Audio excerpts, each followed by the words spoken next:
As more and more begin to know, the status quo has got to go. They're bound to say yes to a man named Dr. No, a man who makes the establishment panic. Grassroots are growing way too wild, too organic.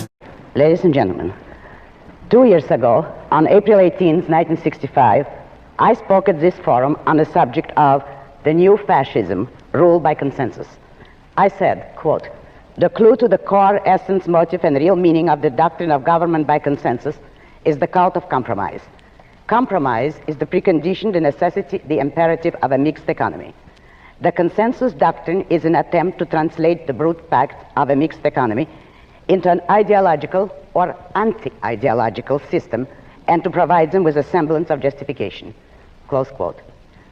The brute facts of a mixed economy are gang rule, that is a scramble for power by various pressure groups without any moral or political principles, without any program, direction, purpose, or long-range goal, with the tacit belief in rule by force as their only common denominator, and, unless the trend is changed, a fascist state as the ultimate result. In September of 1965, writing in the Objectivist newsletter, I said, quote, "Contrary to the fanatical belief of its advocates, compromise does not satisfy, but dissatisfies everyone. It does not lead to general fulfillment, but to general frustration. Those who try to be all things to all men end up by not being anything to anyone." Close quote. It is startling to observe how rapidly this principle took effect in an age that takes no cognizance of principles. Where is President Johnson's consensus today? And where politically is President Johnson? To descend in 2 years in an era of seeming prosperity without the push of any obvious national disaster, to descend from the height of a popular landslide to the status of a liability to his own party in the elections of 1966 is a feat that should give pause to anyone concerned with modern politics. If there were any way to make compromise work, President Johnson is the man who would have done it.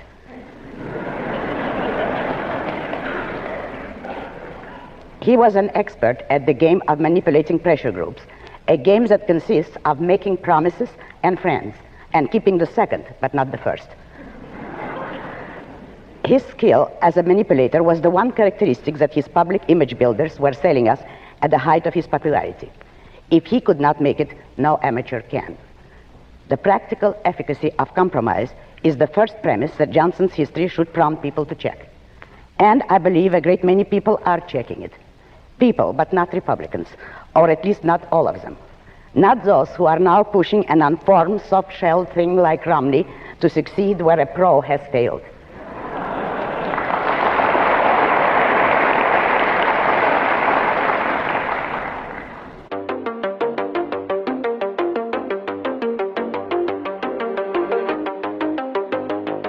U.S. officials said on Sunday that they expect Israel to launch a ground invasion of Gaza within the next 24 to 48 hours after the government of Prime Minister Benjamin Netanyahu formally declared it was at war with Hamas. So this was reported by the Washington Post on Sunday, according to U.S. officials. So that's the estimate. And right before I started recording, I saw an Israeli military spokesman put out a video on Twitter. I should probably add this to the article. He was saying that they have 100,000 troops amassed at the border with Gaza, and that they're going to go in, and that the plan is to make sure Hamas cannot govern the Gaza Strip anymore. So that means regime change in Gaza, and that's something realistically Israel's, they're going to face a lot of resistance, not just from Hamas or Islamic Jihad, but just from ordinary people that are there that have nowhere to go, I'm sure. And it's going to be brutal. I think they're really going to level the place. So this is it's going to be a disaster. And the Gaza Strip has been under blockade since 2007. So 15 years of blockade, and there's a lot of causes for what has happened here with this attack. And you're seeing this narrative being repeated by American politicians that this attack was unprovoked.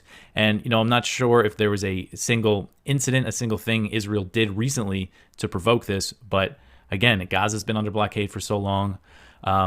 And this Netanyahu government, since they came in at the end of December 2022, the violence against Palestinians has skyrocketed, mainly because of the big raids that they've carried out in the West Bank and Jenin and other places. Settler violence is on the rise. You have this extremist Israeli government that is prioritizing expanding settlements. Their ultimate goal is to annex the West Bank.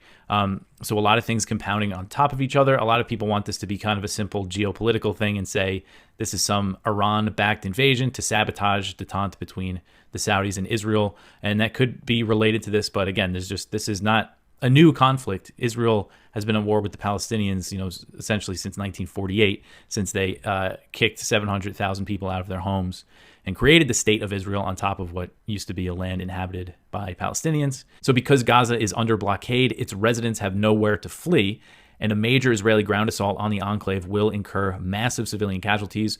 Over 2 million people live in Gaza. I believe it's up to 2.3 million now. It's one of the most densely populated places on Earth. And the U.S. is strongly backing Israel as it's expected to invade Gaza. So this was reported by The Telegraph on Saturday, which is interesting because that's a British outlet. And they said that President Biden is considering asking Congress for a massive $100 billion spending package for the war in Ukraine. The idea of the huge spending package would be to fund the proxy war through the 2024 election without having to worry about the growing opposition to the policy in Congress, as the majority of the House and the Senate currently still support arming Ukraine. So a source familiar with the discussions said, quote, "The big package idea is firmly supported by many throughout the administration. Supporters of Ukraine want this to be a one-and-done big bill and then not have to deal with it until after the next election," end quote. So if you remember in the last show, I went over a report from Defense News that said multiple senators have also proposed this idea of passing a huge package to get through a whole year. Senator Lindsey Graham put the price tag at $70 billion, but now you have Biden apparently considering $100 billion, and that would bring total spending on this proxy war to $213 billion. An unnamed Biden administration official told The Telegraph that the White House is not making any decisions about whether or not to do this until they elect a new House Speaker. So I guess depending on who gets the position is how they're going to play it. I think if this came up to a vote, $100 billion to fund the proxy war for a full year, I think it would pass. The issue is getting it on the floor in the House, where you have enough Republicans against it that they make it difficult to do that. So Senate Majority Leader Chuck Schumer arrived in China on Saturday. Schumer and 5 other senators are the first American legislators to visit China since 2019. The delegation's visit comes as the relationship between Washington and Beijing has severely deteriorated. So this is kind of big because with the hysteria in Washington, I'm surprised to see a congressional delegation going over there because, and of course it's happening, the Republicans are all calling them, Chinese, saying that they're kowtowing to Beijing and all that. But Kyle mentions here, it's not just Democrats going there. 6 senators are going, 3 Democrats and 3 Republicans. And they're trying to get a meeting with President Xi, and a Chinese official seemed to think that might be possible. So we'll see. They're in China now, and we'll see how it goes down. So the conflict between U.S. allies continued to escalate when a Turkish warplane bombed sites used by Kurdish fighters in northeastern Syria. So this happened after, if you remember last week, I believe it was Thursday, the U.S. said that it downed a Turkish drone as Turkey was bombing the SDF in northeast Syria, which is the U.S.-backed force there. And this has always been just a point of contention between the U.S. and Turkey. And on Friday, there was a lot more Turkish strikes against them. They said that they hit 30 targets in Syria. So it's just a situation kind of to keep an eye on because you have 2 NATO countries on the opposite sides here, and one being the U.S. So, it is just kind of a demonstration of how U.S. policy in Syria is just such a mess. Welcome to Liberty Lockdown. Please scan your barcode. Your liberty ain't gone, but yeah, it's on hold. Is it tragic? Yes. Is this an attack on America? No. Does this justify a response? Yes. Does this justify a response on the behalf of America, the American taxpayer, or the American military? No. No, it doesn't, because it's not an attack against us. And if you're in the GOP side, the alleged anti-war side, the side that was consistently saying, we don't want to go to war with Russia, we're not Ukraine. Try and maintain that same energy here. We're not Israel. We're not Ukraine. We're not. If you're an America First voter or politician and you've suddenly shifted your belief system, well, then you are an inconsistent person. You're not viewing this the same way. Now, be honest with yourself as to why. Now, if it's because you love Israel, okay. But just realize that you are putting Israel's interests above that of America and the American military. Because right now, we have American warships that are en route to Israel. Right now. They are already sending American troops. Now, could it just be a show of force and be a preventative measure to hopefully prevent Iran from simultaneously attacking Israel? Sure. Maybe that is what it is. But it gives me great, great concern that we have we have wars breaking out in Azerbaijan. We have now a war that has been declared from Israel against the Palestinians. I hope it's against Hamas and not just the Palestinian nation. I don't know. And then obviously the war between Russia and Ukraine, and now also the potential, as all of this pops off, you have the potential that China moves on Taiwan. And then God knows after that. I mean, basically, all of these nations are starting to, I think, see the instability, and a lot of old wounds and unsettled scores are being addressed simultaneously. And this is kind of what you would expect as the U.S. empire declines. And in some ways, it's natural. In some ways, it's human nature. In no way is it a good thing. It's tragic. But it is what it is. And I don't want to see my countrymen sent abroad to die for ancient beefs. No, thank you. And let me add one last note. We can't do it. Financially, we can't do it. Culturally, we're in such disarray. If you want to see America truly implode upon itself, advocate on behalf of all these interventions. Let the empire really just bleed itself out financially, because that's what you're advocating for. Make no mistake. The inflationary pressures will only increase, and we're already suffering pretty terribly. So it's going to get way, way worse. On top of that, you have millions and millions of illegal immigrants that are coming across the border simultaneously. Do you think that paired with a multi-front war simultaneously, along with an economy that is very long in the tooth, dealing with inflationary pressures, dealing with a $33 trillion debt, dealing with unemployment figures that are way understated, dealing with young people that feel rudderless and powerless to do anything with their lives. Do you think any of this leads in a good place, in a good direction? The answer is obviously no. It's obviously no. So you have one little voice, same as me. And we get to lend our voice to something in this moment. And I would argue strongly that the only viable path to having any semblance of a viable future for America is for us to use our tiny little voice collectively to say peace, no war, no intervention, no American involvement. Do not buy the war propaganda. No matter how awful what's happening is, we don't need to be involved. American involvement has not, particularly in this area of the planet, hasn't been received very well. And it hasn't worked out very well for the people over there either. I don't want to create any more enemies. We have enough. I don't want to create any more debt. We've got more than enough. And I don't want to lose any more of my countrymen, either in battle or when they get home. I've seen that way too much. That's all. At some point, maybe there needs to be a formal deprogramming of the cult members, but something needs to happen. How do you... I want to pause there and talk about this for a second, because it's about as serious a statement as I have ever heard from a politician, much less someone from the Clinton family, which obviously caused me great pause. We need a formal deprogramming. A formal deprogramming. What do you think that entails? Does that sound like, re-education camps, gulag type stuff to you? Because it ought to. It ought to send a chill down your spine that you have someone that's so deeply immersed in the political morass that she would say something like that she would do so publicly. Keep in mind, these people don't really say anything publicly that's accidental, for the most part. Do you think that wasn't thought about deeply before she uttered it to the 10,000 people that watch CNN still? No. She thought about that one long and hard, I would assure you. And the fact that it's now circulating online for people to realize what we're up against, I think it's an important moment for us to come together and understand exactly what we're up against. We're up against people that perceive us to be a danger, not so much to democracy, as they say repeatedly, but to their hegemony, to their monopolistic stranglehold of power in this country. Could it be more clear? What is she talking about here? She's talking about these extremist MAGA Republicans, which, by the way, just went against Donald Trump's endorsement and wishes in ousting Kevin McCarthy. And she's saying that they need deprogramming camps. What? If you're going to go down this path, who truly needs to be deprogrammed?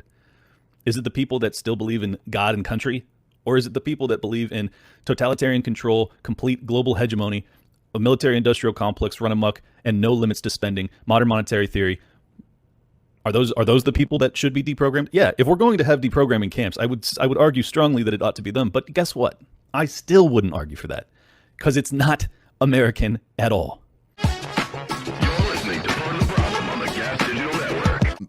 But so this is, just politically speaking, this is a godsend for Netanyahu. Yeah. Because he was having these huge protests against him in Israel, and now, of course, they're all going to rally behind him to go. So it's just like, it's on every level just the most heartbreaking thing. You're like, here we are right back into the cycle of forever war between the Israelis and the Palestinians. It's tough. I know we're both Jewish, and so we're both in this situation where we have a lot of family, you know what I mean, who support Israel, a lot of family members who would like me to just condemn Hamas, and which I certainly will do. Like, anytime people attack innocent people, it's horrible. But there's just so much there's such a lack of awareness from Americans about what's actually going on in the situation, and the framing of it. Like you see today, I've been on social media a little bit the last couple hours, and the framing is just so ridiculous. Like, it's always the framing is always, it's as if there were normal relations, and then all of a sudden, out of nowhere, one group of these savages just go and attack innocent people. I'm like, whoa, where did that come from? And then, of course, the questions that get asked, the question is always, but doesn't Israel have a right to defend itself?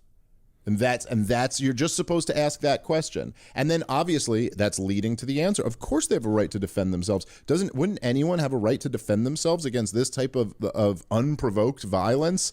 And so if you're just looking at that, then yeah, it's you see where Joe Sixpack is just like, yeah, I'm on Israel's side. I mean, everything was normal. Then these savages attacked them, and don't they have a right to defend themselves?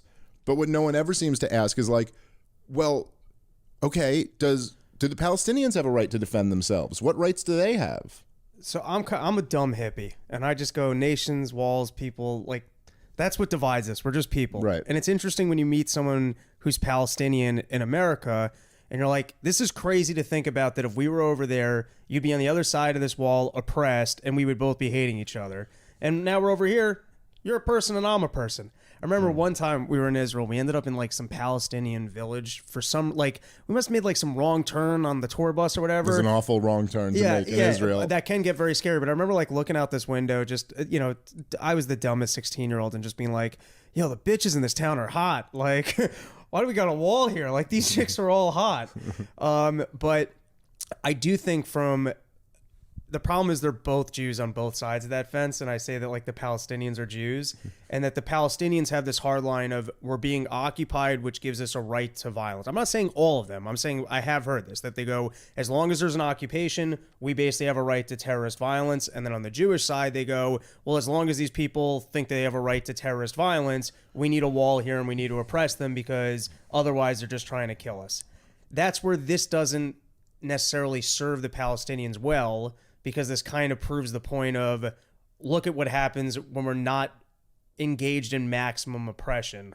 And I'm not saying that as an endorsement, or like I'm on the hippie side of, hey, there's a way for these two groups of people to get along, but it's like they're both very married to a very strict, like, kind of non-negotiable point of view. There's a very weird dynamic where Israel's argument is like, they want to genocide us. Right. While they're genociding them. You know what I mean? Like, so it's like, while they're actively doing that, they're like, well, we can't take the boot off this guy's neck because he put his boot on our neck. And you're like, okay. But look, for them to say, oh, if the Palestinians laid down their arms, there'd be peace. But if we lay down our arms, we'll be exterminated. Right. It's like, okay, but you're in the dominant position right now, and you're just building more settlements and more settlements. You know what I mean? It's like, you can't look, whenever you have a conflict like this, where one side has enormously more power than the other, and you're looking for a resolution, the concessions have to be made by the side that has more power.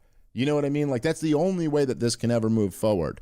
And unfortunately, there's just like no willingness to do that. And so that makes no sense. And then the other issue is, just like what you were saying, it's like the official line is like, Israel is the only liberal democracy, and we support a theoretical two-state solution at some point in the future. But if there's not two states now, like when you say you support two states in the future, you're conceding that there's not two states right now, which is like, okay, so if there's not two states, then this is all one state. And if it's all one state, then you're not a liberal democracy anymore. Now you're an apartheid regime. Right? Like if Gaza and the West Bank are part of Israel, which they can't officially say because then they'd have to acknowledge it's an apartheid state, right? Right. So they don't officially say that. They say they support a second state, two states off in the, but you're like, so what is that right now then? See, either there's two states right now and you are illegally occupying a sovereign state, or it's all one state and you're an apartheid state. Just when you think kind of like the right-wingers are becoming anti-war in this country, oh man, all it takes is a group of Muslims attacking a group of Jews before they're all right back on board. Well, it might be interesting if they go, it's time to pivot back to our strategic interests in the Middle East. Yeah. Well, And I always thought the Jews over there were like, hey, this is supposed to be all our war money. What the fuck is going on? Yeah. In the Ukraine? Quit sending them all of our money.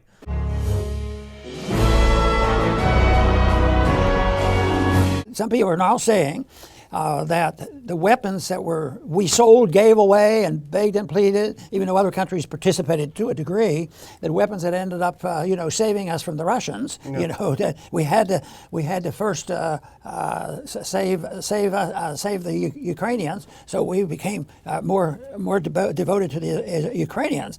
But the rumor or the story says that they might have used the same weapons that they used in Ukraine against Israel. Yeah. Now, I happen to think that's possible, but I happen to also know, how would I know for sure? Yeah. And maybe that eventually somebody will write the history of it and relate to exactly how those things happen. But we know they happen. You know, it's a big business. New things, secondhand weapons, black markets, and I imagine these buy and sell and trading weapons is more than just one purchase. Like, you need 10 tanks to defend your country. Okay. I'll have those tanks and we'll take care of them. It's not like that. It's an ongoing process. And, the one thing that I noticed in looking at this to sort of get to understand how important it is, that I guess you probably saw this, 80% of the U.S. generals work for arms manufacturers. 80% of them are involved one way or the other. So they all do well. They do. Were U.S. weapons sent to Ukraine used in the Hamas attack on Israel? And go to the next clip, because he's talking about reports in the Middle East Telegram channels, which I was reading as well over the weekend, instead of sleeping, claim that Hamas attacked Israeli positions with weapons supplied by Ukrainian sources. In other words, military aid sent to Ukraine by the U.S. and NATO allegedly was used in the savage attacks launched by Hamas. If confirmed, this is likely to accelerate demands in the U.S. Congress for tighter oversight. Now, this is something that we had talked about from the very beginning. We had warned about when Congress said, we don't want to know, just send more weapons, send weapons. From the very beginning, 100 billion, just send the weapons. And some people, and we'll talk about one of those persons early on, said, hang on a minute, is this a good idea? And this is the byproduct of our interventionist foreign policy. We go everywhere, we fight wars everywhere. You mentioned Hillary when we started. Well, the whole Syria uprising was fueled by weapons from Libya that we had left there. So on and on it goes. Most recently, we have Afghanistan, where we left billions of dollars worth of weapons. Now, there's speculation that some of Hamas's weapons came from Ukraine on the black market. That may well be true. But a lot of it may have come from Afghanistan as well. So it could have come from any one of these theaters of war where the U.S. is involved. And you might say, if you're cynical, is this a bug or a feature of our policy? Because those weapons everywhere just kind of guarantee that there's going to be war all the time and everywhere and disarray. So maybe that's what we're seeing here. Go to the next clip, because Scott Ritter quotes Marjorie Taylor Greene from Georgia, sorry. And she makes a good point. She says, we need to work with Israel to track serial numbers on any U.S. weapons used by Hamas against Israel. Do they come from Afghanistan? The Congresswoman asks. Do they come from Ukraine? Highly likely. The answer is both, she says. Now put up that bonus clip that I forgot to add in the additional one, because this is from the same article from Scott Ritter. And Scott writes, the wide availability of U.S.-made weapons on the global black market used by terrorists/freedom fighters to arm themselves is reflexive of the lax approach the U.S. takes when it comes to providing weapons. And he goes on to say, this became evident in May of 22, the fact that these weapons escape when Rand Paul, a Republican senator from Kentucky, who we both know, tried to have an inspector general put in place to monitor and account for some $40 billion in military assistance to Ukraine, requested by Biden. Senator Paul's motion was overwhelmingly defeated by a Congress which appeared to be happy to assume a hear no evil, see no evil, speak no evil posture when it came to the issue of Ukraine and corruption. So in a really practical way, Dr. Paul, this is how U.S. foreign policy ends up hurting even our so-called friends and allies around the world because they're on the receiving end. Yeah. Unfortunately, I had to witness the horrific scenes, thank God not to experience them, of the attacks on civilians. And they're awful. The attacks by Hamas on Israeli civilians. And now we're seeing the last couple of days, the attacks of Israelis on innocent Palestinian civilians.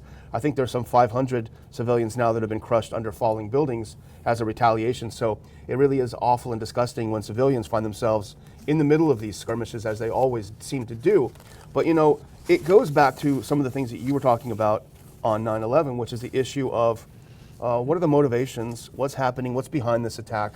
We don't know everything about it, but there's the accusation, and you faced it in your career many times, the accusation that by searching for a motive, you're excusing the crimes. Yeah. And that's not true in any part of criminal investigative history. The one thing is they don't want to understand the motivation because they may be involved in participating in motivating people to do these things. So no, they don't want to talk about it. So far, the bigger the government, the less freedom we have. So we have to get it where people are confident that the smaller the government, the better off we are and the safer that we are. But most people are lulled to sleep and listen to the politicians making all these promises. Oh yeah, you have a problem, we're going to take care of it. Who's going to pay your bills? And they go on, and the people are lulled to sleep, and they become gullible, and they're naive, and they go along with it thinking they're going to get a free lunch. I'll tell you what, there is no such thing. Eventually, somebody has to pay. Unfortunately, the people who believe they're getting the most help, the people who have already been suffering from other government programs, are the ones who gets the pain and the suffering more. When the war starts, they're the ones who suffer. The young people who have to go to war, and people, suffer from inflation and all these things. So we have to wake up the people to the point when their government starts moving toward war, they better ask questions. And the one question that I've learned to ask over the years is, what are the motives for this? Why are they doing this? And all of a sudden, they're not so noble. The motives can be very often power and struggle and control of other people. And that can change if we change the people's mind. What are we left with now that the consensus has collapsed? Nothing but the open spectacle of a mixed economy's intellectual and moral bankruptcy, the random wreckage of its naked mechanism, with the screeching of its gears as the only sound in our public silence, the sound of crude range-of-the-moment demands by pressure groups who have abandoned even the pretense at any political ideals or moral justification. The consensus doctrine was a disguise, a shoddy, cheese-close one, but still a disguise to give a semblance of theoretical status to the practice of plain gang warfare. Today, even the cheese-close is gone, leaving the anti-ideology to function in the open more brazenly than ever. A political ideology is a set of principles aimed at establishing or maintaining a certain social system. It is a program of long-range action with the principles serving to unify and integrate particular steps into a consistent course. It is only by means of principles that men can project the future and choose their actions accordingly. Anti-ideology consists of the attempts to shrink men's minds down to the range of the immediate moment without regard to past or future, without context or memory, above all, without memory, so that contradictions cannot be detected and errors or disasters can be blamed on the victims. In anti-ideological practice, principles are used implicitly and are relied upon to disarm the opposition, but are never acknowledged and are switched at will when it suits the purpose of the moment. Whose purpose? The gang's. Thus, men's moral criterion becomes not my view of the good or of the right or of the truth, but my gang, right or wrong. This is what makes today's public issues and discussions so sickeningly false and futile. Most issues rest on so many wrong premises and carry so many contradictions that instead of the question, who is right, one is constantly and tacitly confronted with the question, which gang do you want to support? For example, consider the issue of the war in Vietnam. Everything is wrong about that hideous mess, but not for the reasons which are shouted most loudly, starting from its designation. A Cold War is a brazen contradiction in terms. It is not very cold for the American soldiers killed on battlefield, not for their families, nor for any of us. A Cold War is a typically Hegelian term. It rests on the premise that A is non-A, that things are not what they are so long as we don't name them. Or, practically speaking, Things are what our leaders tell us they are, and unless they tell us, we have no way of knowing. This sort of epistemology is not working too well even in regard to the ignorant hordes of Russian peasants. That this should be attempted in regard to American citizens is perhaps the most disgraceful symptom of our cultural disintegration. When men are being killed by a foreign army in military action, it is a war, a whole war, and nothing but a war, regardless of what temperature anyone chooses to ascribe to it.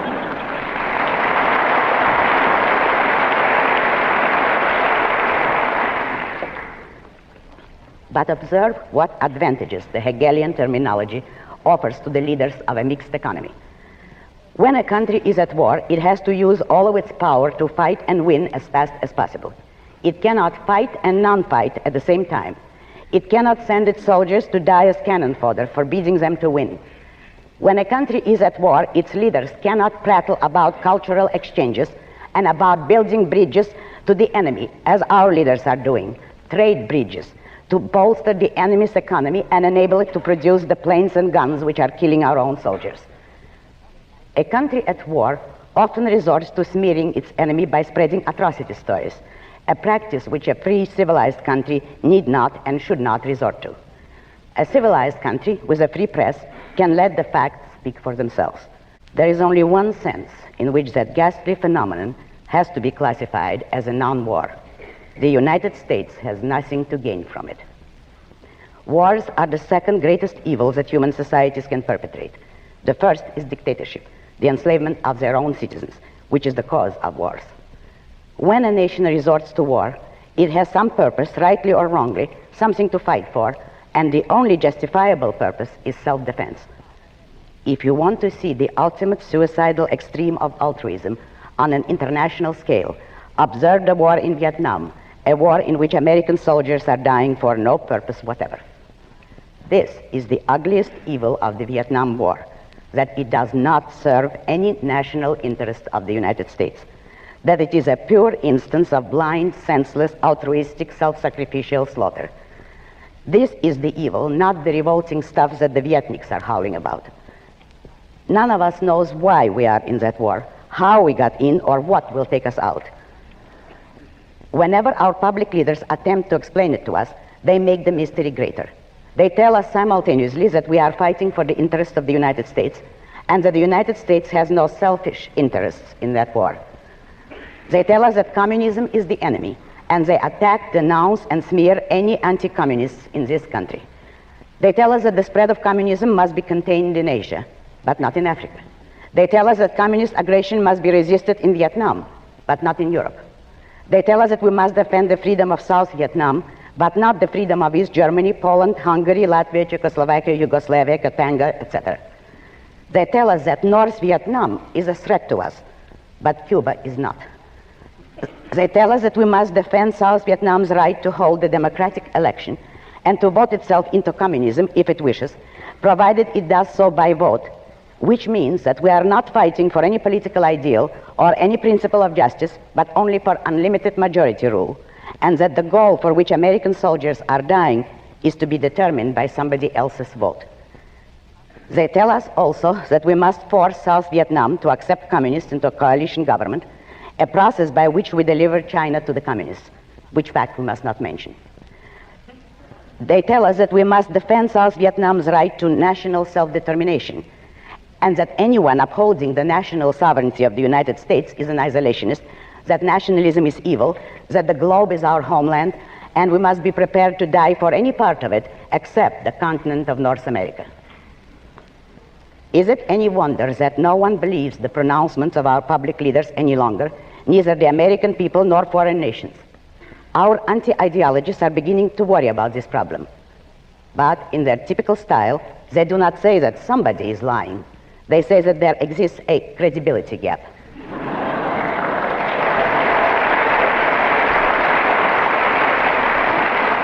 Last week, we witnessed a dramatic historical first.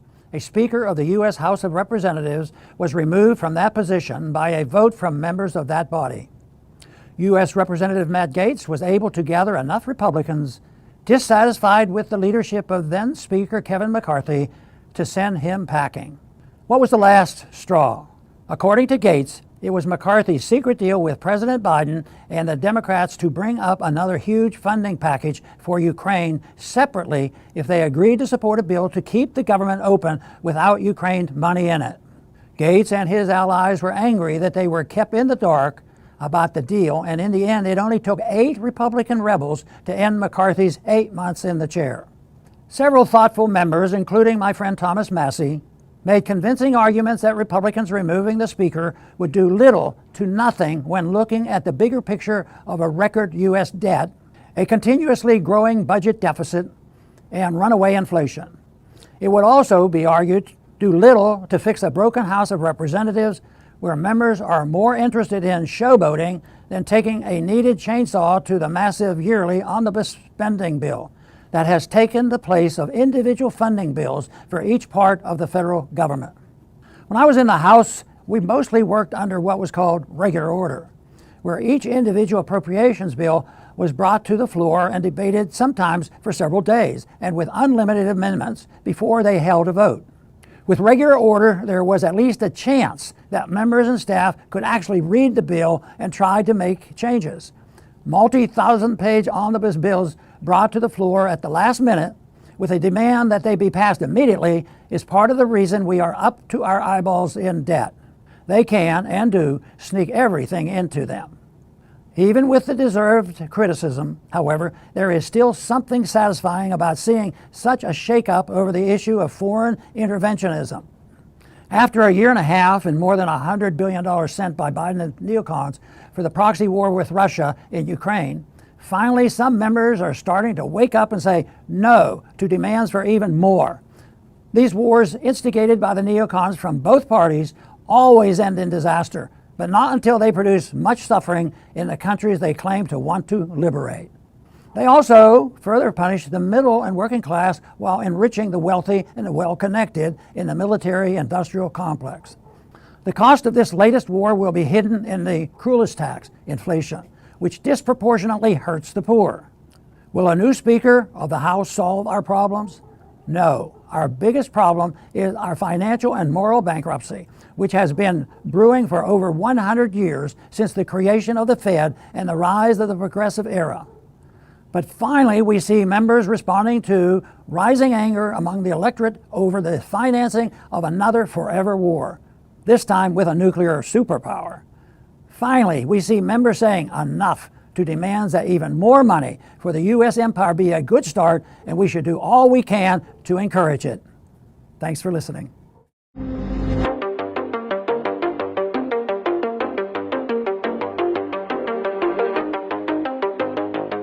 So the Israeli defense minister on Monday announced a complete siege on Gaza and said that Israeli forces were fighting human animals as Israeli strikes have been bombarding the enclave, which is home to about 1 million children. That's the reality in Gaza.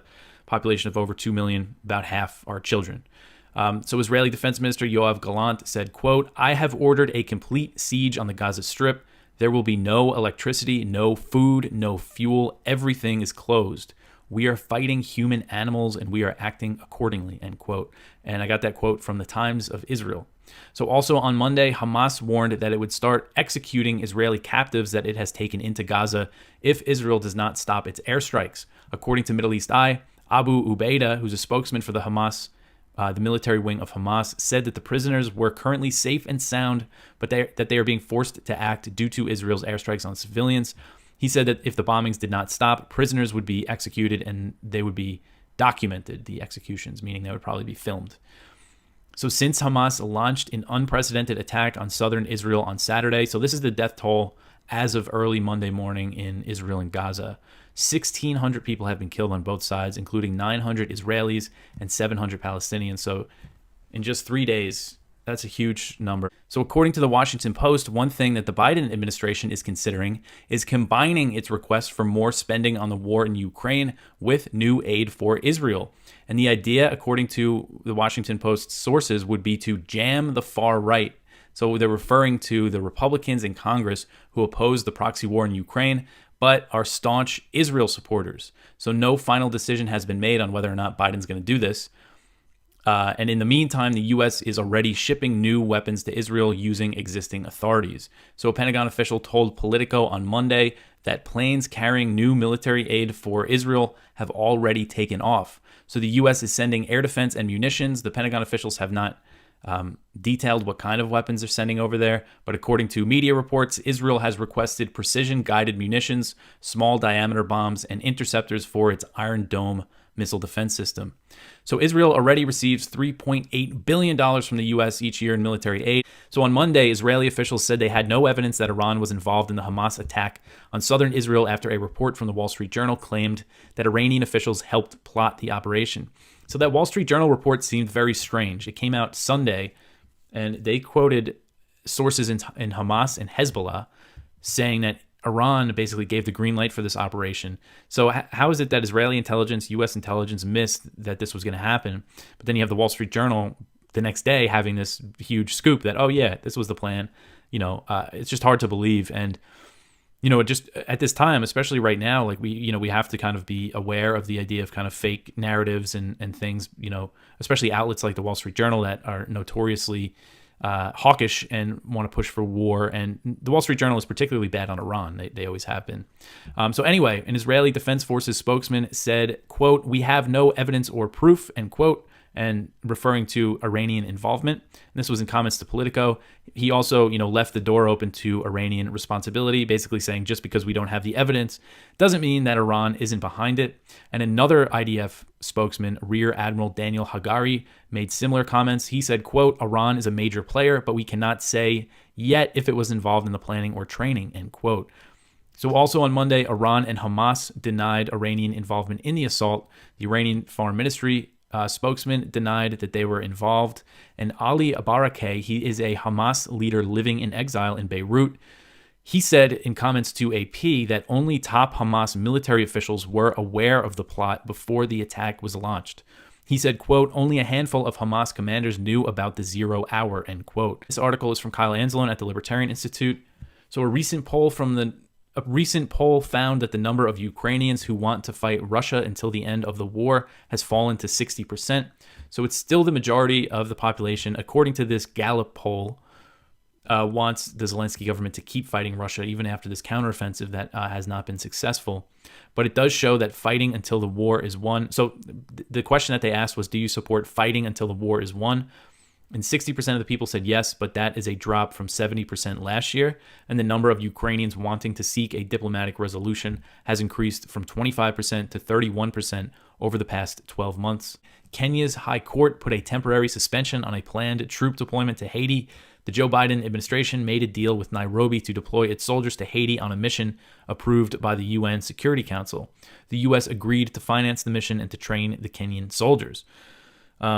So on Friday, a former presidential candidate in Kenya filed a petition with the High Court arguing that sending troops to Haiti violated the Kenyan constitution, and the High Court granted a temporary block on sending the soldiers, and the administration of President William Ruto will have 3 days to appeal. So this could throw a wrench into the works for the U.S. plans to back this intervention in Haiti.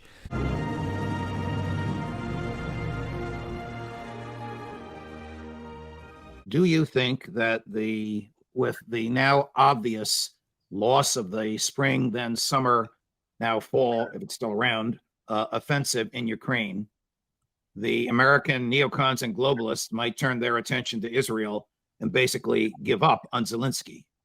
I've heard a lot of people ask that question. I don't know the answer. First of all, we have a long relationship with the Israelis. We have an interest in the survival of the state of Israel. Let's put it that way. I think everyone in the region knows that. That's important. I think the arrival of the carrier battle group reinforces that.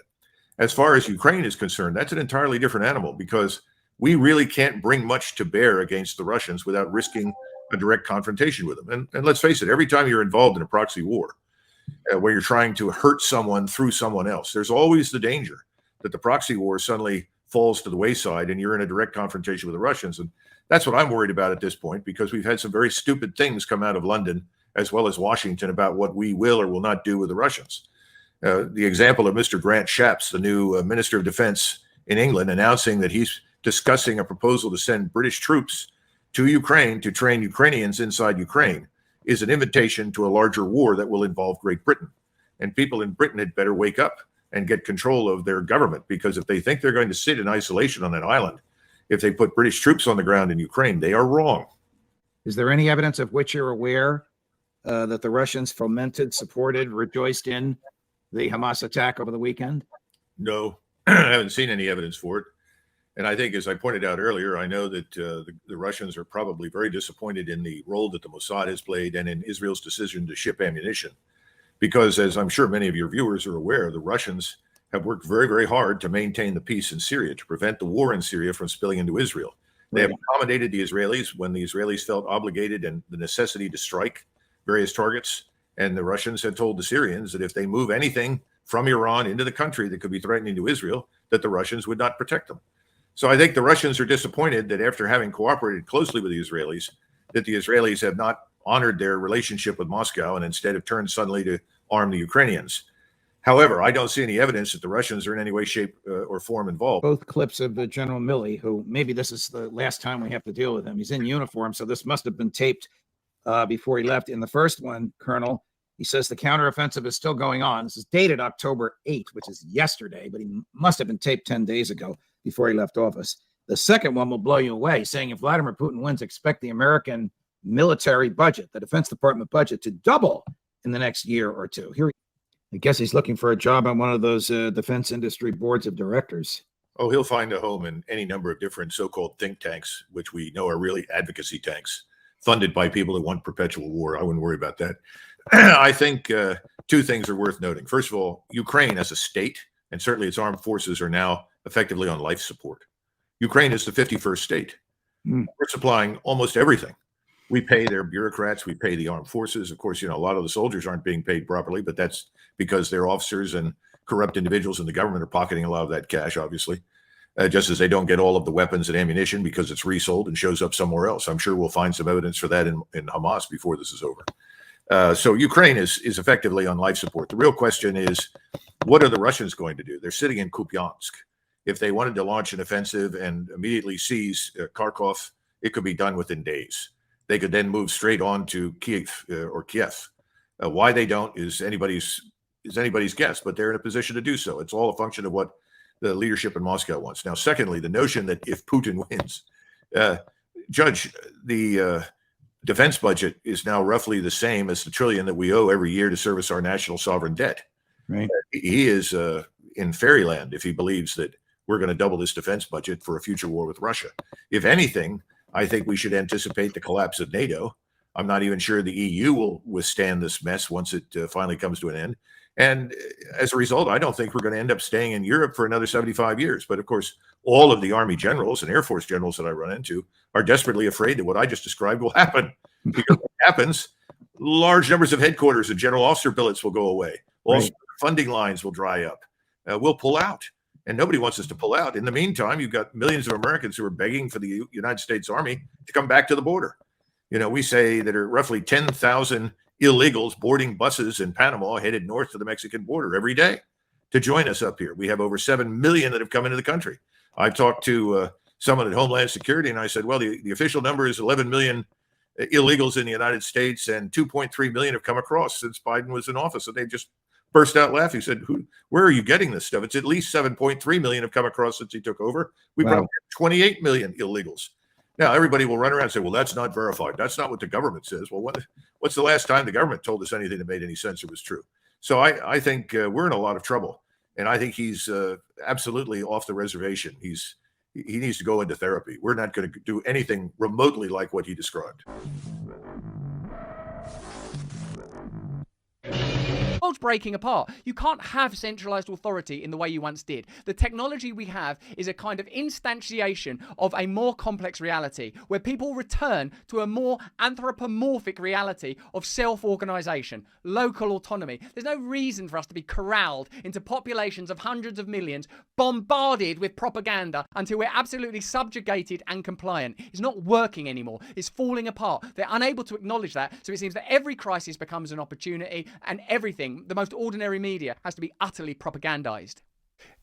Nick Cave, the Australian singer-songwriter, said that we are experiencing in this new culture all of the piety of religion just extracted of important ideas like redemption and salvation. And I, again, feel like there's this kind of, I've written books in which I talk about, doing things wrong, but there's this sort of subsequent metastasization into sort of ethical failings, into something far more monstrous. And it seems to me that this has a kind of cultural context that's curious.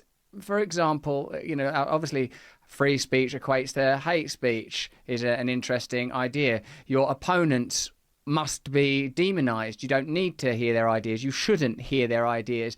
What do you feel about this, the FBI targeting Trump supporters for 2024, and the kind of equation of opposition with terrorism, the use of language, from Hillary Clinton specifically, like, extremists, if not terrorists. What do you feel about that? Yeah, I mean, this is a very important investigative piece that ran in Newsweek by a journalist named Bill Arkin, who's a very well-known and respected journalist in the United States. He quoted many FBI officials anonymously, confirming that indeed this was what was going on, and the FBI has been focused on exaggerating the threat of domestic extremism and domestic terrorism. We have also written about this extensively. We think that there is clearly an effort by a politicized FBI to spread disinformation that basically frames Trump supporters as wanting to overthrow the government. I think there's reasons to suspect that a significant number of federal agents undercover were instigating violence on January 6th. We now know because in the fake FBI entrapment that led to the kidnapping plot against the governor of Michigan, those defendants have now been acquitted because the government was involved in entrapment. So this is really scary because what we're talking about here is basically a disinformation campaign by the federal government to frame political, people expressing their free speech rights, to frame them as terrorists. This is basically secret police, information operations. This is all illegal. It's unconstitutional. It's extremely disturbing. It has to be rooted out. I think that, there's another thing here, which is the ways in which the intelligence and security agencies that are involved in this, they're manipulating the confusion that people have in their own minds. And I discovered it when I was interviewing people in Ireland, and I keep finding it where on the one hand, people kind of are saying we should not allow incitement to violence. And everybody basically agrees with that. We have a lot of legal cases where you can't immediately incite violence, but you can see it's a little subjective. In other words, it's easy to be like, we have to go kill that person because they're part of this religious group. That's immediate incitement to violence. Well, you start to then get into it's not immediate, or how immediate is it? And so in that sort of subjective gray zone, you start to see the expansion, or what psychologists call concept creep, where the idea of harm and what's categorized as harm, it grows. And then the other thing I was mentioning, where people are more intolerant of different views, then justifies itself by saying, oh, well, we have to protect people from that harmful speech. So again, it's one of those things where it's like, it takes some time to sort of explain what's going on and to help people to see that. There's this has come up with Twitter, now X, where Elon has allowed, more so-called hate speech on the platform. I mean, in other words, hate speech is subjective, but certainly, you can find, and it's, I think Elon, there's some questions around whether there's really been an increase, but certainly you can find people saying horrible anti-Semitic things online. We just saw it over the last several days, people saying really terrible, dehumanizing things. The question is it better to be able to argue back against that and say, look, that's really gross. You're justifying this horrible violence against people. Is it better to be able to have that conversation, or is it better to just have a small committee of experts decide to censor it? I obviously, and you and our friend Matt Taibbi and others, we obviously side with the idea of allow that debate to occur, allow people to say terrible things. They will regret it later, I believe. Most of them will regret it later, but allow in that moment to say, hey, that's horrible. How would you feel if that was your daughter? How would you feel if that was your child that happened to? You're justifying something that's really inhumane. And I think being able to allow that exchange to occur, online is wonderful. Now, of course, I'll say, I think there's always exceptions, there's limits to that, but I do think we need to get back to allowing more of that conversation to occur because, I think down the road of we just have to have more censorship decided by unelected people and by special secret committees. That's a road to totalitarianism. The Peter Schiff Show. Talking about the impact that the war in the Middle East is going to have on the markets, on the economy. Look, nothing good is going to come of this in the short run. Whether or not there's an ultimate solution here for Israel and peace in Palestine, who knows? I mean, my entire life we have had these problems reoccurring in the Middle East, and so I don't know that I'll live to see a resolution. Although I'm trying my hardest, with my hyperbaric and my cryo and red light and all that stuff that I'm doing, and but everybody is underestimating the impact that we're going to see here. First of all, wars are expensive. They cost money. They come at the expense of civilian production, to the extent that we have to divert resources. Anybody has to divert resources to a war. Any Keynesian economist who tries to tell you that it's good because it boosts the GDP, again, they don't know what they're talking about. I mean, what good is the GDP if it's fighting a war, right? It's all about raising living standards. It's about supplying consumers with more goods and services, and that's not what a war does. I mean, maybe you can argue in the long run, potentially, if you defeat an enemy that would have undermined the production of goods and services, and so it's a short-term cost that you need to bear to get the long-term benefits. But there is no short-term benefit economically, right, of fighting a war. It's going to be disruptive to supplies, to supply chains. I mean, and oil prices were already going to go up. Right? I was already bullish on oil before this happened. Right? This just means I'm even more bullish than I was before. And if oil prices that were already going to go $100, $150 a barrel next year, if it was already going to happen without this situation, well, it's even more likely to happen with it. And in fact, the price could be even higher. Maybe it's 150 to 200 where we end up in 2024. This is not a good time to have an oil embargo, right? When you've just blown through most of your strategic petroleum reserves trying to buy votes for the Democrats in the midterms. So we're particularly vulnerable. You've already got, the OPEC nations, the oil exporting nations, looking to de-dollarize, right? So the United States is already not that popular over there right now. The sanctions in Russia have backfired, and they've driven the Saudis closer to Russia, actually, and China. But now, if this is going to happen, this is going to escalate those tensions. And so there's all sorts of negative things here.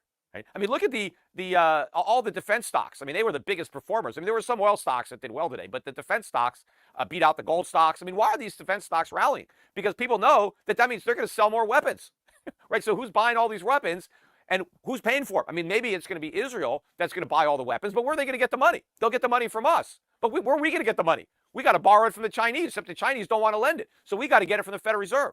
The Federal Reserve is going to print more money. In fact, maybe that's the reason that the market rallied today.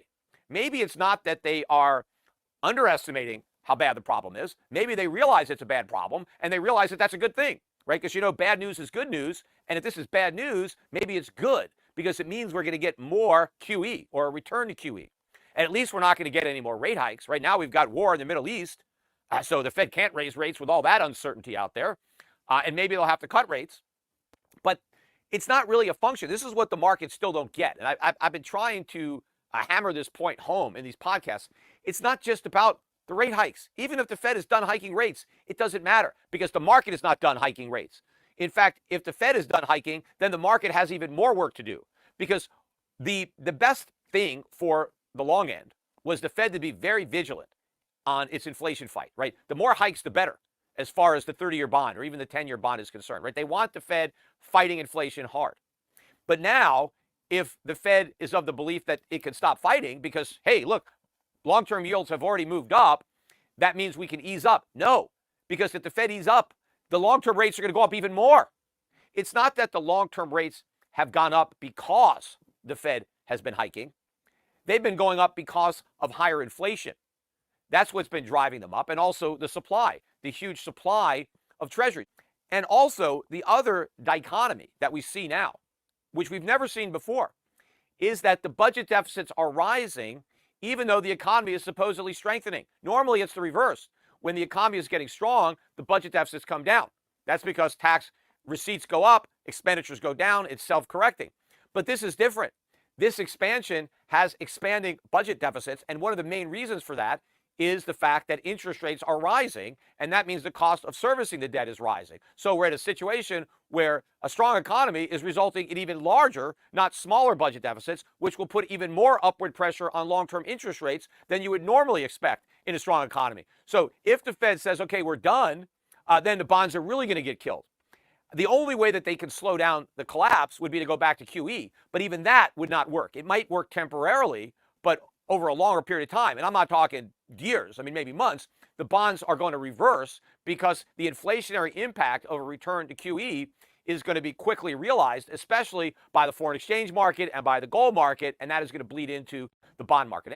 Don't tread on us. One of the great lessons that I learned from Ayn Rand is that she said, you know, when people say that we don't care about the poor, actually, we're the ones advocating a system of free markets which have lifted more poor people out of poverty than any other system throughout history. So really, because you haven't taken the time to either concede you were wrong or look into the subject, you're the one who doesn't care about the poor.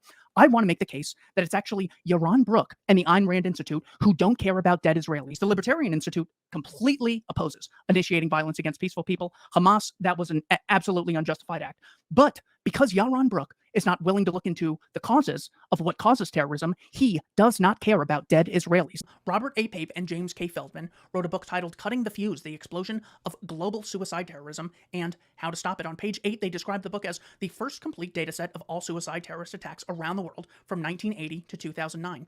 Their research concludes with nearly all emerged from communities resisting foreign military occupation.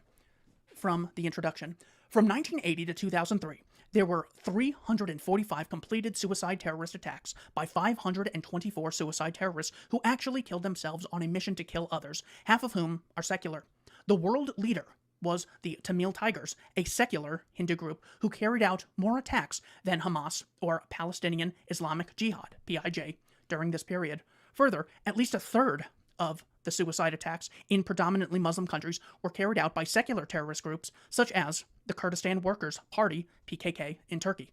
Instead of religion, what over 95% of all suicide terrorist attacks before 2004 had in common was a strategic goal to compel a democratic state to withdraw combat forces that are threatening territory that the terrorists prize. From Lebanon to Sri Lanka, to the West Bank to Chechnya, the central goal of every suicide terrorist campaign has been to resist military occupation by a democracy. The authors go on to summarize their findings. Number 1, strong confirmation for the hypothesis that military occupation is the main factor driving suicide terrorism. The stationing of foreign combat forces, ground and tactical Air Force units, on territory that terrorists prize accounts for 87% of the over 1,800 suicide terrorist attacks around the world since 2004.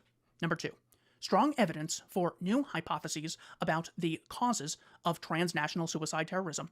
Dying to Win, Robert Pape's previous book, explained that nationalism, the desire to perpetuate the local political, religious, and social institutions of a community independent of foreign interference, is the taproot explanation for why individuals from a community facing foreign military occupation would undertake costly measures to defend it, including in extremist suicide terrorism.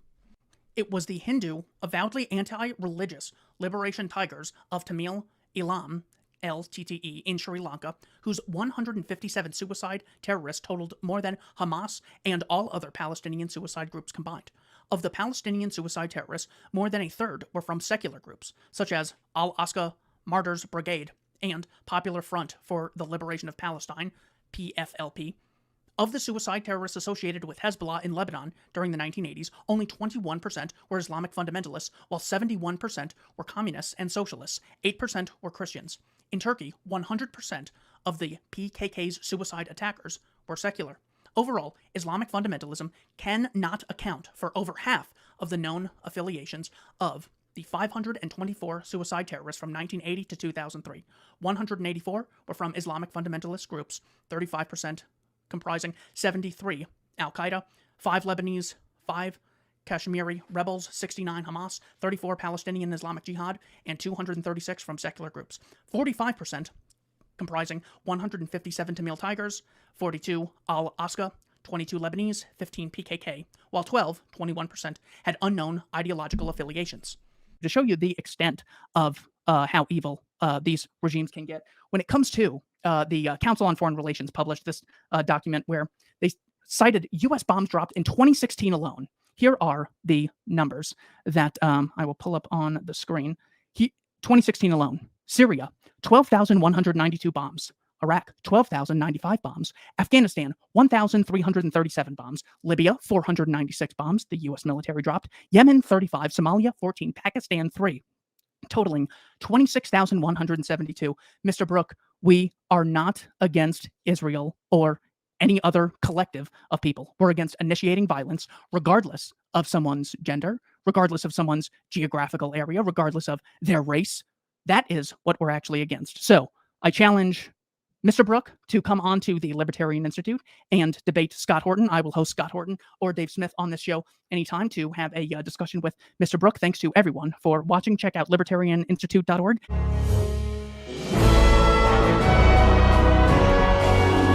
Dr. Paul is out today.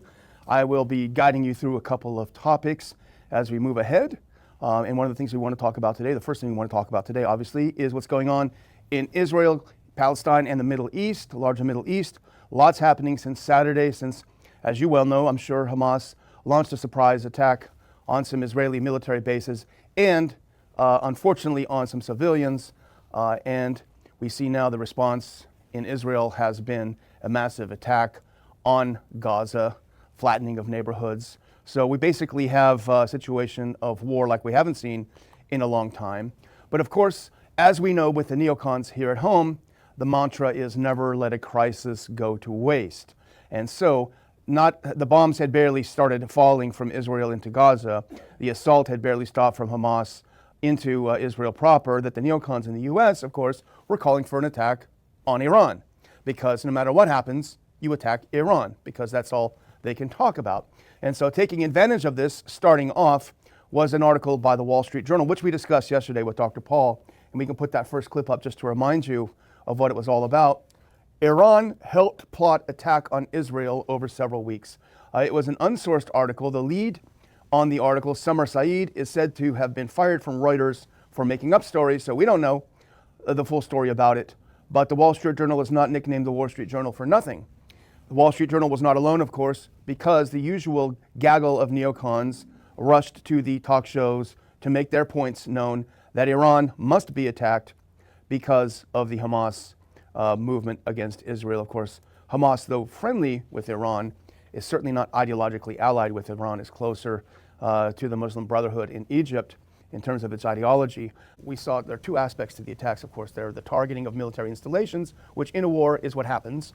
And then there was the targeting of civilians inside Israel, which was particularly brutal and obviously would evoke a strong reaction, as we felt after 9/11, that strong visceral reaction. And you're seeing a couple of those things. If you look, now this is the defense minister of Israel. He said, I've ordered a complete siege on the Gaza Strip. There will be no electricity, no food, no fuel. Everything is closed. We are fighting human animals, and we are acting accordingly. Very, very strong statement that was criticized pretty heavily because it looks like they're targeting civilians. But again, the anger is understandable. And now if you look at what Netanyahu has been tweeting out lately, there's a video clip, I think, at the end. There you go, that third one. Just play that first 15 seconds of Netanyahu's tweet.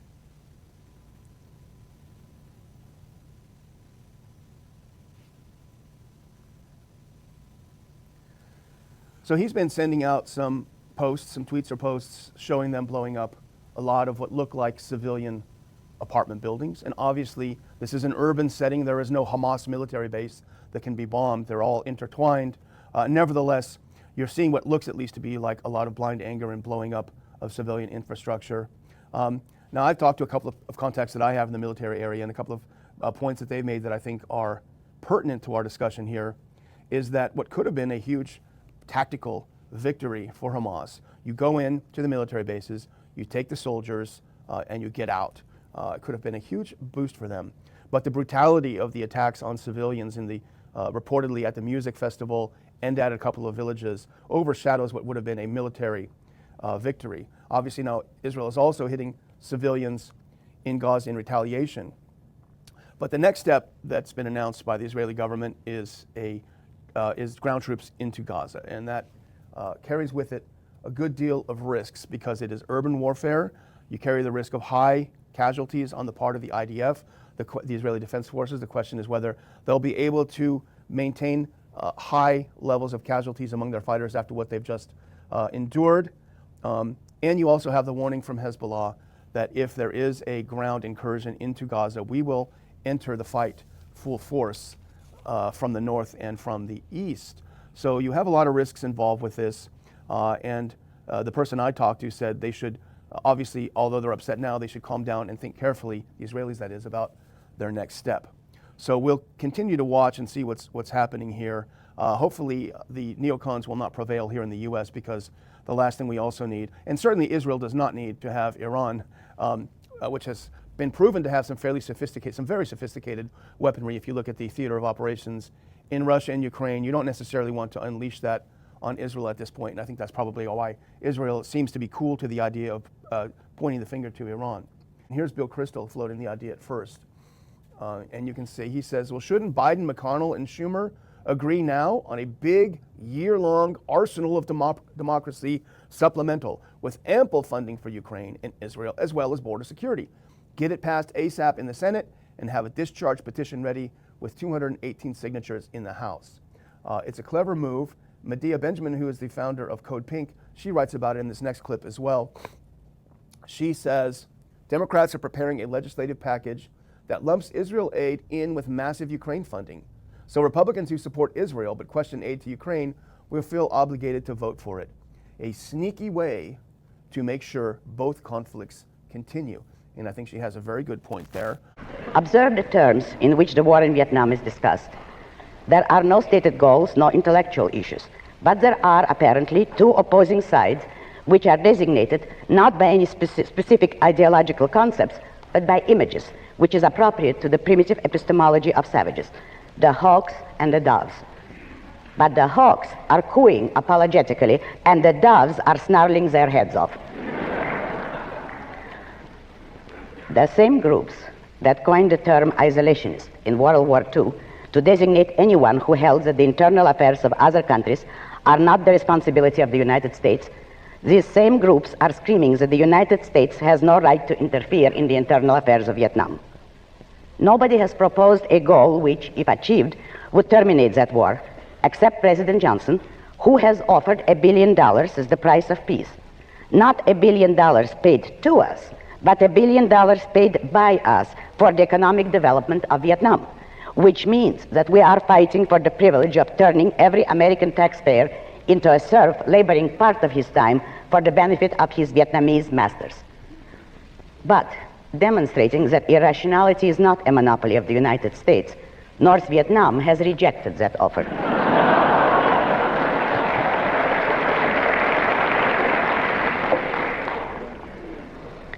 No, there is no proper solution for the war in Vietnam. It is a war we should never have entered. To continue it is senseless. To withdraw from it would be one more act of appeasement on our long, shameful record. The ultimate result of appeasement is a world war, as demonstrated by World War II. In today's context, it may mean a nuclear world war.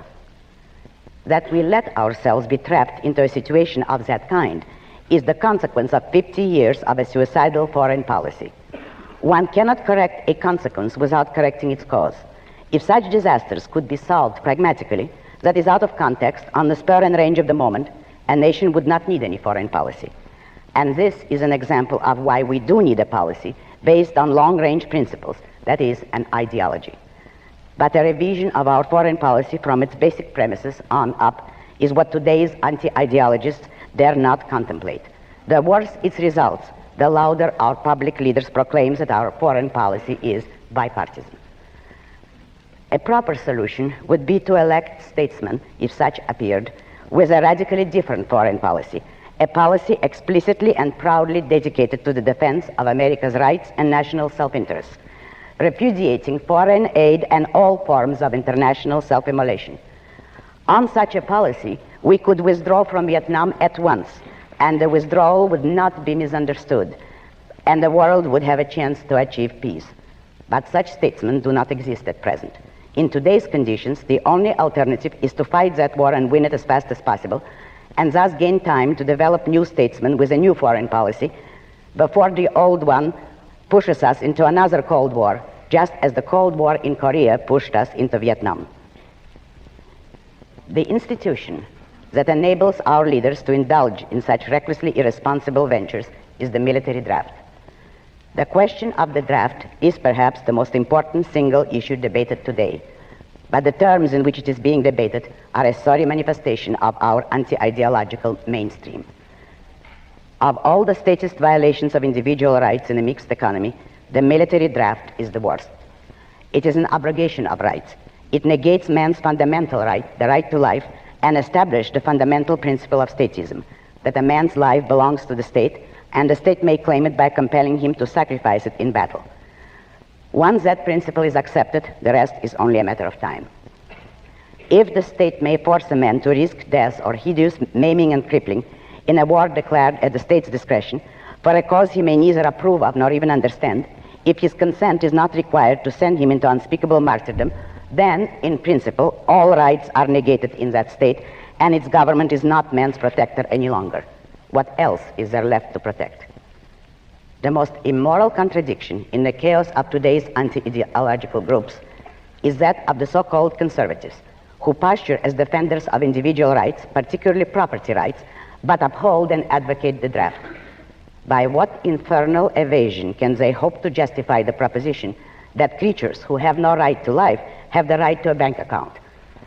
A slightly higher, though not much higher, rung of hell should be reserved for those liberals who claim that man has the right to economic security, public housing, medical care, education, recreation, but no right to life, or that man has the right to livelihood, but not to life.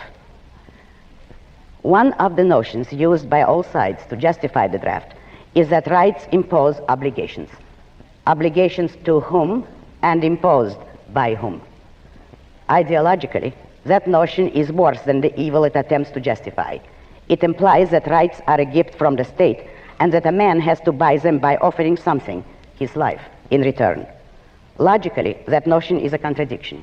Since the only proper function of a government is to protect man's rights, it cannot claim title to his life in exchange for that protection. The only obligation involved in individual rights is an obligation imposed not by the state, but by the nature of reality, that is, by the law of identity, consistency, which in this case means the obligation to respect the rights of others if one wishes one's own rights to be recognized and protected. Politically, the draft is clearly unconstitutional. No amount of rationalization, neither by the Supreme Court nor by private individuals, can alter the fact that it represents involuntary servitude. A volunteer army is the only proper moral and practical way to defend a free country. Should a man volunteer to fight if his country is attacked? Yes, if he values his own rights and freedom. A free or even semi-free country has never lacked volunteers in the face of foreign aggression. Many military authorities have testified that a volunteer army, an army of men who know what they are fighting for and why, is the best, most effective army, and that a drafted one is the least effective. In many ways, what's happening in the Middle East, and in particular with Gaza right now, we have some moral responsibility for both sides in a way, because we provide help and funding for both Arab nations and Israel. And so we definitely have a moral responsibility, and especially now today, the weapons being used to kill so many Palestinians are American weapons, and American funds essentially are being used for this. But there's a political liability which I think is something that we fail to look at, because too often there's so much blowback from our intervention in areas that we shouldn't be involved in. You know, Hamas, if you look at the history, you'll find out that Hamas was encouraged and really started by Israel, because they wanted Hamas to counteract Yasser Arafat. And you say, well, yeah, that was better then and it served its purpose, but we didn't want Hamas to do this. So then we as Americans say, well, we have such a good system, we're going to impose this on the world. We're going to invade Iraq and teach people how to be Democrats. We want free elections. So we encourage the Palestinians to have a free election. They do, and they elect Hamas. So we first, indirectly and directly through Israel, help establish Hamas. Then we have election. Then Hamas becomes dominant, so we have to kill them. You know, it just doesn't make sense. During the 80s, we were allied with Osama bin Laden, and we were contending with the Soviets. It was at that time our CIA thought it was good if we radicalized the Muslim world. So we financed the madrasa schools to radicalize the Muslims in order to compete with the Soviets. There's too much blowback. There's a lot of reasons why we should oppose this resolution. It is not in the interest of the United States. It's not in the interest of Israel either.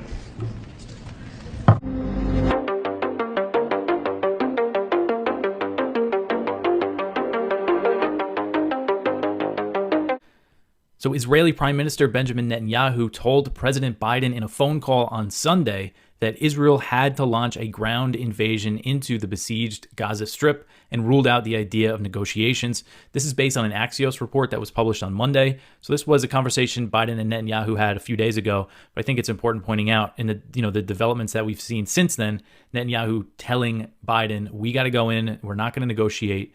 And then Biden and the U.S. taking all these steps to show all this support for Israel when they know they're planning an incursion into Gaza. So on the same day as this phone call, U.S. officials told media outlets that they expected Israel to launch an invasion within 48 hours. It's been 48 hours since then. We haven't seen it yet, but it still seems imminent, like it's going to happen.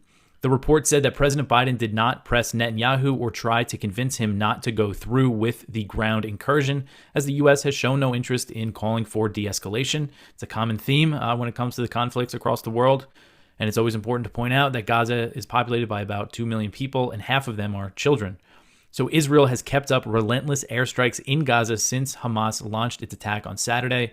Since the Hamas attack was launched, nearly 2,000 people have been killed. I mean, I believe that's a huge number, and this is the latest as of early Wednesday in Gaza and Israel. And I know, airstrikes are continuing in Gaza. I believe they're still counting the bodies in Israel, and rockets are still being fired. So, this is going to continue to rise. So right now the death toll stands at about 1,000 Israelis and 900 Palestinians. So President Biden said in this speech, in this moment, we must be crystal clear. We stand with Israel. We stand with Israel, end quote.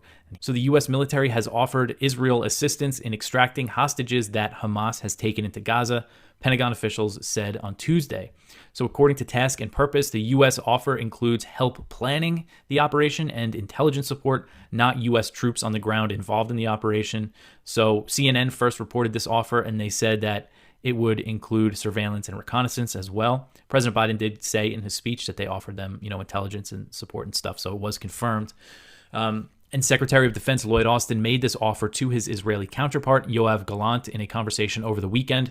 And since then, Gallant is the one who came out and ordered the complete siege, saying that they were cutting off, food and fuel and all that. Germany on Tuesday announced a $1.1 billion weapons package for Ukraine that Berlin said was to help Kiev get through the winter. The package includes a U.S.-made Patriot air defense system, 2 German-made Iris-T air defense systems, 10 more German Leopard tanks, and other types of equipment. Germany's defense minister said, quote, with this new winter package, we are further enhancing the readiness of the Ukrainian armed forces in the coming months, end quote.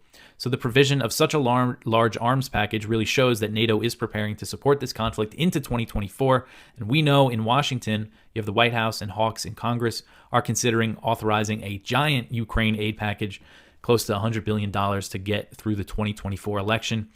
And that might include aid for Israel now. And if Michael McCall has its way, it's going to be a trifecta and include aid for Taiwan. So after initially being reluctant to go all in on the proxy war, Germany has become one of Ukraine's top NATO backers, second only to the U.S.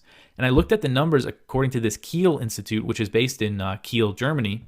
And I didn't realize that Germany has gotten up to these numbers when it comes to military aid. According to them, Berlin has either provided or pledged to Ukraine with about $18 billion in military aid, compared with about $44.5 billion provided by the U.S. And that's just equipment that they've sent over there, that they've given them, or that is on its way. So, Germany is a heavy hitter now. So Turkey continued launching airstrikes in northeast Syria on Monday against U.S.-backed Kurdish militias. According to the UK-based Syrian Observatory for Human Rights, at least 20 people were killed and dozens more were wounded. Turkey's latest air campaign against the armed Kurdish groups in U.S.-occupied Syria, as well as northern Iraq, began last Thursday, and it came after the suicide bombing which targeted the Turkish Interior Ministry. So the Kurdistan Workers' Party, which is the PKK, claimed credit for the attack, And both the U.S. and Turkey consider the group a terrorist organization, and Turkey considers them an affiliate of the SDF, which is the U.S.-backed Kurdish force in the north. Turkey says that the suicide bombers came in from northeast Syria. So this is just always a point of contention. And you had last week the U.S. shoot down a Turkish drone, which has never happened before. Again, whenever I talk about this issue, it's just such an example of what a mess U.S. policy in Syria is. The U.S. occupies about 1/3 of Syria's territory in the east. They're able to do that by backing the SDF, but their NATO ally that borders eastern Syria considers them a terrorist organization. So it's just a whole disaster there. And they say that they're there to fight ISIS, but the Syrian government and Russia, who has a presence in Syria, and Iran, they're all sworn enemies of ISIS. They'll fight ISIS if the U.S. leaves what little remnants there are of them in Syria. By remaining in Syria, the U.S. essentially just makes things harder to be reconciled between the other parties. Here's Gerald Salenti with today's trends in the news. When it's all failing. Yep. The economy, Ukraine war, judicial reform, Middle East meltdown, refugees, crime, government corruption, violence. But don't worry. As I say, when all else fails, they take you to war. And welcome to the latest round of war. How nice it's going to be. All you have to do is keep supporting it. Be a stupid piece of shit like all those other dumb shits that keep supporting war. Let's support now the Middle East meltdown. That's right. One of our top trends for 2023. It's right there. We warned about this. We warned about it. Again, when all else fails, they take you to war. And we had that Judicial Reform Act by Netanyahu. Only about 36 weeks, people taking to the streets. In the words from the Jerusalem Post and others, it was a civil war actually going on in Israel. The people so opposed to this. But mine's off it now. All the news now is about Hamas and their attack. Yep. Page after page, front page after front page. Hey, guess the Ukraine war is over. They're not talking about that anymore. We're only talking about thousands dead in Israel, a couple of thousand dead in Gaza. Yeah, that's all. We'll just concentrate on that. And again, not a peep hardly, not at all from the prostitutes of why this happened. And again, these are just a few of the clips that we did earlier this year, warning, giving you history before it happens. Listen, Netanyahu completed a coalition deal on Wednesday, banning the raising of the Palestinian flag and include expanding Israeli settlements in occupied West Bank, stealing more Palestinian land. It's fine for the Israelis to steal all they want. One of your top trends is going to be Mideast madness. You are going to see tensions increase between the United States and Israel against Iran. It'll be hell on earth. Hey, how about the barbaric of what Israel is doing to the Palestinians? Only killed 30 of them this year. One of our top trends for 2023 is Middle East meltdown. That the United States and Israel, they're doing major drills as to attack Iran. Since 2017, Israel has carried out more than 400 airstrikes in Syria. What hypocrisy. I'm saying to you, there's going to be a Mideast meltdown. Latest incident comes on the heels of the deadliest year for Palestinians in the occupied West Bank and East Jerusalem. The soldiers entered the Palestinian town to demolish 3 residential apartments belonging to the families of Palestinian militants. So you're a militant if you have a country illegally occupying your country, turning it into a concentration camp, open air concentration camp, and you're fighting them back, you're a militant. Middle East meltdown is about to happen. The implications of this are going to increase World War III and drive up oil prices. They're stealing the land. It's not their land. If any other country did this, it would be terrible. And go back to our top trends of 2023. Middle East meltdown. You better get ready for it. We told you. You better get ready for it. And here we are. This is from a June 20th Trends Journal. We remind Trends Journal subscribers that in the 1967 Six-Day War, Israel invaded and seized Palestinian territories of the West Bank, East Jerusalem, Gaza Strip, and the Syrian Golan Heights, expelling some 300,000 Palestinians from their homes. while gaining stolen territory that was 3.5 times Israel's original size. To date, some 670,000 Israelis live in the occupied West Bank. Isn't that a nice term, occupied and settlers? Oh, yeah, it's happy trails to you until we meet again. Oh, yeah, you're going over. There's nobody around. What settlers? What occupied territory? It's stolen land. Israel kills 4 Palestinian teens. October 1st, 2022. Top trend 2023, Middle East meltdown. Israeli MP wants to wage war against Palestinians. 10 January 2023. Top trend 2023, Middle East meltdown. Israel ramps up deadly raids on Palestinians. Gunman retaliates in front of synagogue. January 31st, 2023. February 7th, 2023. Israel keeps killing Palestinians. Again, on and on. There's tons of them here. 6 Palestinians killed in latest Israeli raid on Jenin refugee camp. That was June 20th. As protests against the judicial reform escalate and its airport is shut down, Israel launches biggest military operation against Palestinians in decades. That was only July 5th, 2023. Israel ramps up killing spree. July 11th, 2023. Israel carries out airstrikes on Gaza as tensions in regions rise. 3 October 2023. Oh, you mean a week ago? When all else fails, they take you to war. If the United States joins up with Israel and goes after Iran, it's the beginning of the end of life on earth. You run your mouth and I run my business, brother. You tell everybody I'm busted. You talk so much you got me disgusted. But you run your mouth and I run my business, brother. A spokesperson for U.S. Customs and Border Protection, which will oversee the new wall construction, said the Biden administration has to move ahead because it is required to spend the remainder of more than $1 billion Congress had allotted in 2019 to border wall construction. Congress required the government to spend the money by the 2023 fiscal year, which ended September 30th. Up until then, the administration had been calling on Congress to rescind the funds.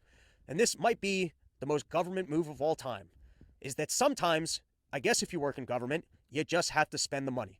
And you cannot like walls. You cannot even think walls would work. But when someone else has already allocated that money needs to be spent, it has to be spent. Even Joe Biden's up there going, who am I to stop the government from spending money that's already been allocated to be spent? Sure, I think that this money could be better used. Sure, I believe that this money could even be saved. In fact, I think that this is a complete waste of funds and overlooks exploring better options that could better fix this problem. But my God, if the government has said that we need to spend this money, it would be unlawful and against this very position to save the funds. Because inherently, the role of government is to spend money needlessly and wastelessly. And so if this money has already been allocated to be spent, I refuse to stand in the way of that money. Isn't that the most incredible excuse you've ever heard? The government going, listen, I think that this is a total waste of funds, and I understand that I'm in charge of this operation. But at the end of the day, if we have a legal obligation to throw money into a well, I'm not going to stop it from being thrown into a well. My God, that earlier Congress voted on throwing money into a well. And now, on money being thrown into a well day, I refuse to stop them because that would be unlawful. Is it unlawful when you just write executive orders that get overturned 3 months later? I mean, how often does the government just overstep and go, hey, here's a new policy, and then it takes 6 years until you find out, hey, that was an overstep. But when it comes to getting in the way of money being spent, there is no president out there. There's no organization. There's no individual in all government that will stand up and go, we all agree that that's throwing money into the garbage. But this is, hey, we've already voted for money thrown into the garbage, and we're not going to stop that process. This is federal furniture spending during the pandemic years. The Fed spent $26 million on furniture for their conference rooms, while their meetings were held on Zoom. Spending included $700,000 by the Securities and Exchange Commission for their New York regional office conference room. There you go. If the government's trying to round up items for items of obstruction to put where we're not supposed to put a wall, because walls are ineffective, but there needs to be something to separate us from them. Maybe we can round up all this unused furniture. Zero Hedge article, DC's revolving door is swinging briskly for the eco-green eye shade people. I'll just read this one paragraph. Washington's revolving door is getting a fresh green paint job. Federal architects of a controversial new rule requiring businesses to measure their carbon footprints throughout their supply chains have joined a startup company poised to reap millions by performing those calculations. I read through the article, but I kind of spaced out on the specifics. I was like, I already know this story. Before he even told me the story, I knew the story. Remember when they tried to say that not only should the Federal Reserve have a mandate to try and balance employment with inflation, well, maybe they also need to step in and worry about carbon emissions. And then they decided, well, maybe that's not a good idea, but you know what the SEC should do is, if we're going to be able to return profits to BlackRock in trying to institute this new ESG score agenda across the entire economy, what we're going to need is for corporations to start reporting on whether or not they are green energy compliant. And the only way that we can do that is if it's mandated by government through force, because otherwise you wouldn't want a division of your company devoted to, in reality, manipulating numbers to make it look like you're falling within these compliance scores while no one actually does it. And then it becomes like a tax fraud scheme of, am I wealthy enough to afford the best people to make sure that I don't have to actually pay these taxes? Oh, look, I hire the guys who knows how to get me the carbon credits to offset all of this so I can pretend like I'm compliant while doing more pollution than anyone else. That's what the real scheme is. And so the SEC steps in. It's just like a new compliance regulation. That's how you end up getting rid of your competitors, because they can't afford to do the compliance that you can. And so BlackRock and these other big-ass players, they step in and they try and institute. Everyone's going to have to be reporting their stuff. And then lo and behold, you wouldn't believe it, but the people that were working on the legislation that were going to force everybody to have to start spending money doing the math on whether or not, I think it's carbon or whatever the fuck else they're using, are also the people that were creating the private company that you would have to hire to do all these things. Elites don't like to compete. If you can get government to step in and force everyone to buy some horse shit from you, why would you actually go out into the market and produce a product that has value? What's easier than working with the government to force people to buy bullshit from you? You guys can go read that full article. I got bored. I tried reading it twice, and I was like, I already know what the story is without even reading it. All right, sometimes there's like top of the stream issues and then like lower the stream issues. So at the top of the stream is just, why are we spending money in these other areas? As an American, I'm American first and love Israel, spend time in Israel, got family in Israel. Don't think we got to be spending a shit ton of money over there. Down the stream from there is, I guess, what the fuck is going on in the Gaza area, which I don't really have any expertise about, and I don't know that much about.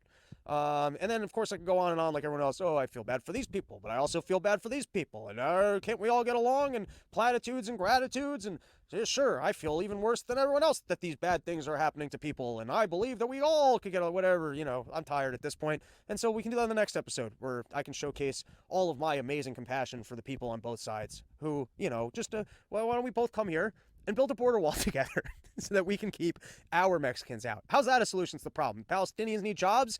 The Jews are good at building walls. And we've got unused border wall parts that we could start, going around the country and seeing where it ended up.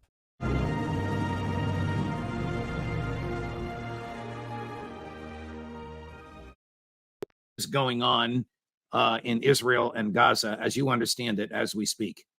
Well, what's going on is a continuation of a cycle of violence that's been in play for decades now. Anybody who woke up Saturday and said, "Oh my God, there's violence going on in Israel," where have you been? In this occasion, the violence started on that day with Hamas, a terrorist organization. There's no ifs, ands, or buts about that. They're not freedom fighters. They're not there in defense of the Palestinian people. Hamas is a terrorist organization, pure and simple. Their charter, chapter 12 of it, says that their mission is to destroy the state of Israel. And as critical as I am of Israel, and I think you're going to hear me be extraordinarily critical of Israel, under no circumstances is the concept of destruction of the state of Israel. And you can't have an organization that believes it's okay to kill civilians, to slaughter civilians. If you wear a uniform, I'm sorry, you made a decision. You're in the big game, and sometimes you pay the big price. It doesn't matter if you're a man or a woman. You made that choice. So as much as my heart bleeds for the families of those Israeli soldiers who lost their lives, that's war. But if you're a mom and her child and her husband or boyfriend hiding in a safe room, getting the door kicked down, getting machine gunned, no, that's murder. So that's what happened on Saturday. But if you think that was the first time murder took place in the Middle East, you're wrong. And if you think that it's only Hamas that commits murder, you're wrong. I'm not trying to justify, this is not whataboutism, but Israel's been in the business of murdering Palestinians for decades. We're always silent about it. We don't talk about it. But now that Hamas has came out and committed this atrocious crime, and it is an atrocious crime, everybody's screaming at the top of the lungs. No, what's going on right now is a cycle of violence. And sadly, all Israel is doing in their response is continuing that cycle. You can't, I'll just leave it at this. When your Minister of Defense gets on national TV, calls the Palestinians animals, and says they need to be wiped out, that's a war crime. And if you sit there and say, I stand with Israel, and you don't stand up at that point and say, no, You don't get to say that. Retract that. That's a war crime. I demand the American government take action on this. And you stand for nothing. The Israeli government has responded to Hamas's crimes by ordering war crimes, by ordering the deliberate assault, attack, destruction, and murder of civilian infrastructure and civilian human beings. How can that possibly be justified from a moral, legal, or even military perspective, Scott? You can't. There's no justification whatsoever. Look, I come from the Marine Corps, and I'm very loyal to the Marine Corps. But in Iraq, in Haditha, when the Marines murdered 26 Iraqi civilians, that's a war crime, and you can't spin it any other way. It doesn't matter how much you love the Marine Corps, how much you respect the Marine Corps. You can't explain that away. And the same way, we can't sit there and explain away what Israel is doing right now. Understand that Israel knows that Hamas is underground. I'll say that one more time. Israel knows that Hamas is underground. So every bomb that lands on top of the ground in Gaza is killing innocent Palestinian civilians, not Hamas leadership, not Hamas infrastructure, not Hamas fighters. And yet they're doing it anyways. This is a deliberate targeting of an innocent civilian population. It's called collective punishment, and that's a war crime. From a military perspective, what do the Israeli generals hope to achieve by the intentional killing of civilians when the Hamas killers, whom they're really after, are not being effectively impaired by their military, by the Israeli military behavior? Well, what's happening right now is the Israeli military is behaving with emotion, and that's very dangerous. You're supposed to be cold-hearted professionals. You're supposed to get beyond the emotion. I know it's difficult. Look, many senior Israeli officers were at home. They were kidnapped or killed. Their families were killed. These guys take it personally. Their friends are dead on the battlefield. The families of their friends have been slaughtered. This is an extraordinarily personal thing. But as a professional, when you put on that uniform, you have to behave as a professional. And right now, the Israeli military is behaving with emotion. And this is a very dangerous thing because it colors your judgment.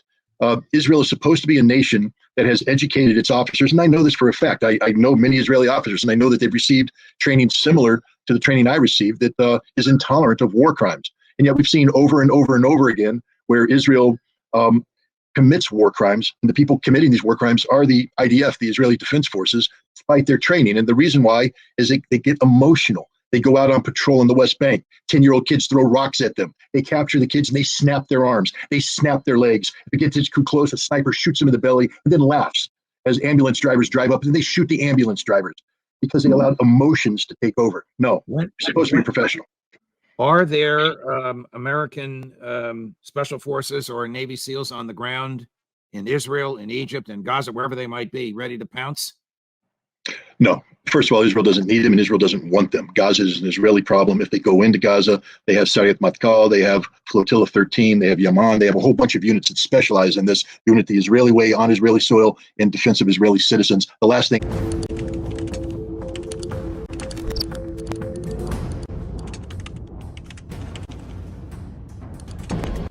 And here's how Payne put it. War is the common harvest of all those who participate in the division and expenditure of public money in all countries. So for Thomas Paine, war was a ripoff. It was a way that in every country all through history they would do this. He said, it is the art of conquering at home. The object of it is an increase of revenue. And as revenue cannot be increased without taxes, a pretense must be made for expenditure. And he explained there that if you look through the history of the British wars, he says taxes were not raised to carry on wars, but wars were raised to carry on taxes. And here's John Jay again here in the Federalist Papers in number 4. He didn't write too many of them, but this is one of the first ones. And here he is in support of ratification of the Constitution, pointing out again, this is about war. He said, it is too true, however disgraceful it may be to human nature, that nations in general will make war whenever they have a prospect of getting anything by it. Now we're getting closer to what we want to get into, what they did in the Constitution. The founders recognized that governments, when they have too much power, and governments, when they have too much opportunity, will, in general, get into war. And war is incredibly destructive.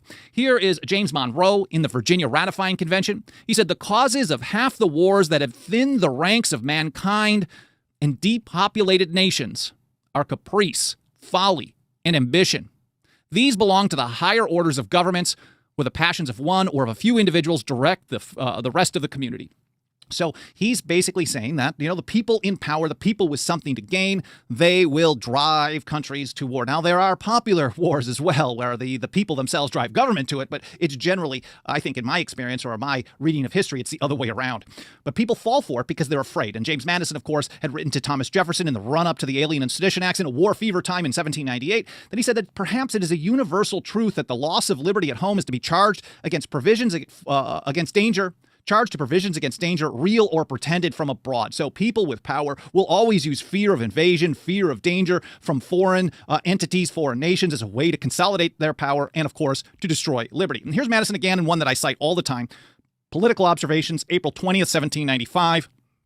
Of all the enemies to public liberty, war is perhaps the most to be dreaded. And if you think about that, here's the father of the Constitution, not some California liberal or Massachusetts progressive, something like that. This is James Madison telling us that of all the threats to liberty, war is perhaps the most to be dreaded. And he tells us why, because it comprises and develops the germ of every other. Madison continued with, war is the parent of armies.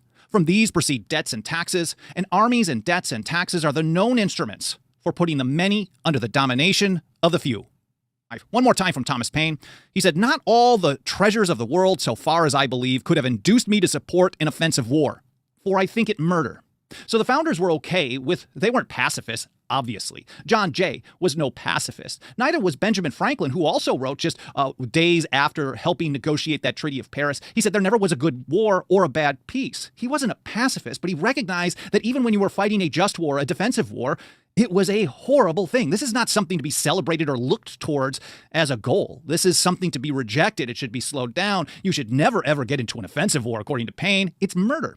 He said, but if a thief breaks into my house, burns and destroys my property, and kills or threatens to kill me, or those that are in it, and to bind me in all cases whatsoever, that's the Declaratory Act of 1766, to his absolute will, am I to suffer it? What signifies it to me whether he who does it is a king or a common man, my countrymen or not my countrymen, whether it be done by an individual villain or an army of them? So a strong support of just war theory, of self-defense, but never in support of offensive war. And I know everyone today seems to think that the best defense is a good offense, but not to the founders. Here's Oliver Ellsworth. Because of these views, the founders went out of their way to make getting into war difficult. They really wanted to do that in the Constitution itself. Oliver Ellsworth, I believe he was the third Chief Justice of the Supreme Court.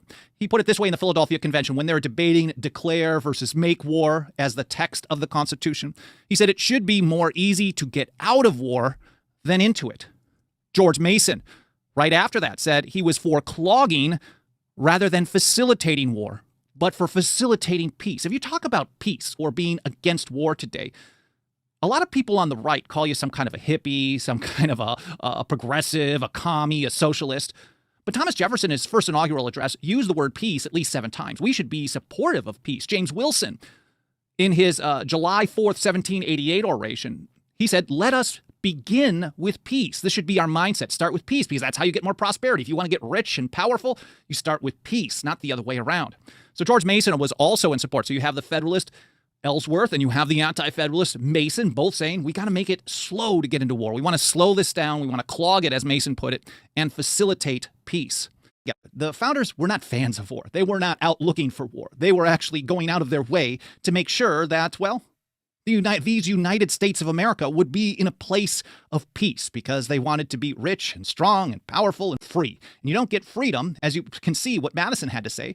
War is the greatest threat to public liberty. You don't get freedom when you're in a state of continual war. And that's exactly what he said following up those quotes. He talked about how you'd get more executive power, etc. And he said no nation could preserve its freedom in the midst of continual war. And if you were born in any time in the last 20 some odd years, you've lived in a state of continual war. Now, how long does it take before you have no freedom left? Depends on how you define all that. Anyway, so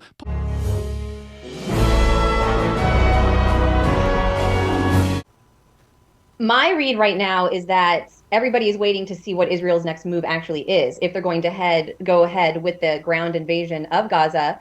And what many retired U.S. military generals, I heard General Jack Keane, for example, on Fox, call for Israel to dismantle Hamas completely, even discussing the possibility of essentially, if Israel's intelligence networks within Gaza fail, which we could probably already say they will, judging from what has taken place over the last several days, which demonstrated a major intelligence failure on the Israeli part, General Jacquin actually said if their intelligence network in Gaza fails to dismantle Hamas through their infiltration and through their double agents, then we might be looking at a Fallujah-style street battle, door-to-door fight in Gaza, which I think Israel is very, very wary of carrying out. That would be essentially a reoccupation, military occupation of Gaza.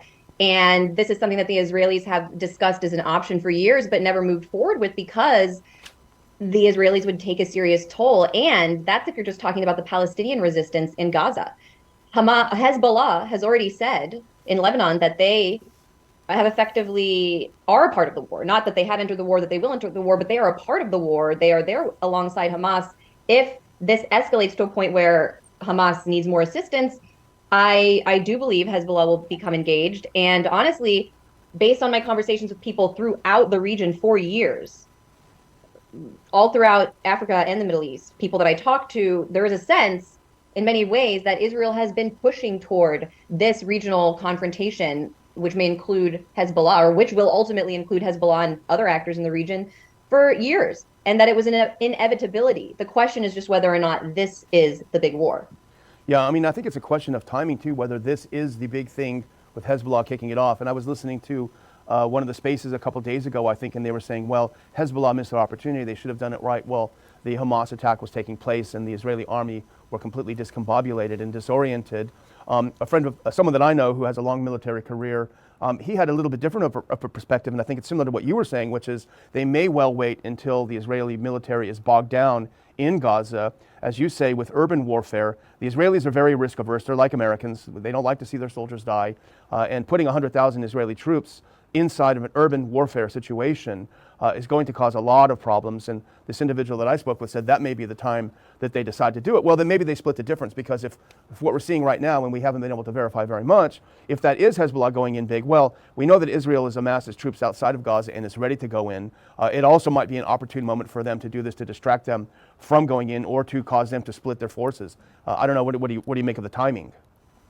I think really we should look at what happened on October 7th as a military operation. I mean, it is true that there was this music festival that was taking place right next to a military base. Extremely unfortunate timing and location. I am not sure, I'm not convinced that was the target of the Hamas operation. It's very clear to me that there was this long-standing plan to infiltrate Israel and take these military hostages. And that's the goal, I believe, of that operation was to get the hostages, take them into Gaza, into Palestinian, into Hamas-controlled territory, and force the Israelis to actually negotiate a prisoner swap, because there are thousands of Palestinian political prisoners in Israel, including children, including grandfathers, including the kind of people that you're hearing about having been taken hostage by Hamas and currently in Gaza. So I certainly think the best outcome, if I were in the U.S. leadership as an American right now, I would say our only interest is an immediate cessation of hostilities and a prisoner swap. I think that would be an excellent outcome here. I don't want to see the Israeli hostages executed. I don't want to see Gaza bombed into a million pieces. And I don't want to see a war. And I don't think Hezbollah wants to see a war either. When someone, might criticize, you pointed out someone criticizing Hezbollah for not acting right away or getting involved. No one, and I don't even think Hamas, in this case Israel for once, does not want this full-scale war, because it will be so incredibly ugly. We think Ukraine has been horrendous. Well, if this urban warfare scenario plays out in Gaza, that would be Ukraine on steroids, and then add to the mix the possibility for Hezbollah and more regional forces to enter. You're opening up the door to World War III, and because of the Israelis, nuclear conflict. So I don't think Hezbollah wanted to pull the trigger right away. This is really a test of the Israelis. Netanyahu is in a very weak political position. Israel internally is facing a lot of political strife. And so I think the Palestinians took this moment to strike, catch them by surprise, which by all accounts, that as far as I understand, they did. Netanyahu they had some warning, but they could never have believed that something like this, which was on a military level, a successful operation for Hamas would be possible. It is often asked, but what if a country cannot find a sufficient number of volunteers? Even so, this would not give the rest of the population a right to the lives of the country's young men. But in fact, the lack of volunteers occurs for one of two reasons. One, If a country is demoralized by a corrupt authoritarian government, its citizens will not volunteer to defend it, but neither will they fight for long if drafted. For example, observe the literal disintegration of the Tsarist Russian army in World War I. 2. If a country's government undertakes to fight a war for some reason other than self-defense, for a purpose which the citizens neither share nor understand, it will not find many volunteers. Thus, a volunteer army is one of the best protectors of peace, not only against foreign aggression, but also against any warlike ideologies or projects on the part of a country's own government. Not many men would volunteer for such wars as Korea or Vietnam. Without the power to draft, the makers of our foreign policy would not be able to embark on adventures of that kind. This is one of the best practical reasons for the abolition of the draft. Consider another practical reason. The age of large mass armies is past. A modern war is a war of technology. It requires a highly trained scientific personnel, not hordes of passive, unthinking, bewildered men. It requires brains, not brawn, intelligence, not blind obedience. One can force men to die. One cannot force them to think. Observe that the more technological branches of our armed services, such as the Navy and the Air Force, do not accept draftees and are made up of volunteers. The draft, therefore, only to the least efficacious and, in today's conditions, the least essential part of our armed forces, the infantry. If so, then is national defense the main consideration of those who advocate and uphold the draft? The practical question of the country's military protection is not the issue at stake. It is not the chief concern of the draft supporters. Some of them may be motivated by routine traditional notions and fears, but on a national scale, there is a deeper motive involved. Observe the terms in which the draft is being debated today. The main reason advanced for the continuation of the draft is not military, but financial. Financial, ladies and gentlemen. It is generally considered that the draft is unnecessary, but it is argued a volunteer army would cost too much. As matters stand, the army is one of the lowest paid groups in the country. A drafted soldier's pay, in cash or equivalent, that is including room and board, amounts to about $1 per hour. To attract volunteers, it would be necessary to offer higher pay and better conditions, thus making an army career comparable to the standards of the civilian labor market. No exact estimates of the cost of a volunteer army have been offered, but the approximate estimates place it at about $4 billion a year. Hold this figure in mind, ladies and gentlemen. Hold it while you read about our national budget in the daily papers, and while you hold also clearly and specifically the image of what this figure would buy. The years from about 15 to 25 are the crucial formative years of a man's life. This is the time when he confirms his impressions of the world, of other men, of the society in which he is to live, when he acquires conscious convictions, defines his moral values, chooses his goals, and plans his future, developing or renouncing ambition. These are the years that mark him for life. And it is these years that an allegedly humanitarian society forces him to spend in terror. The terror of knowing that he can plan nothing and count on nothing, that any road he takes can be blocked at any moment by an unpredictable power, that buying his vision of the future, there stands the gray shape of the barracks, and perhaps beyond it, death for some unknown reason in some alien jungle. A pressure of that kind is devastating to a young man's psychology if he grasps the issue consciously, and still worse if he doesn't. The first thing he's likely to give up in either case is his intellect. And intellect does not function on the premise of its own impotence. If he acquires the conviction that existence is hopeless, that his life is in the hands of some enormous incomprehensible evil, if he develops a helpless, searing contempt for the hypocrisy of his elders and a profound hatred for all mankind, if he seeks to escape from that inhuman psychological pressure by turning to the beatnik cult of the immediate moment, by screaming now, now, now, he has nothing else but that now, or by dulling his terror and killing the last of his mind with LSD, don't blame him. Brothers, you asked for it. This is what $4 billion would buy. This is what it would spare him and every other young man in the country and every person who loves him. Remember down what drains our money is being poured today. According to the federal budget for fiscal year 1968, we will spend $4.5 billion on foreign aid and allied projects, $5.3 billion on space programs, 11.3 billion on just one of the many, many departments dealing with public welfare, yet we claim that we cannot afford $4 billion to save our youth from the agony of a mangling, brutalizing psychological torture.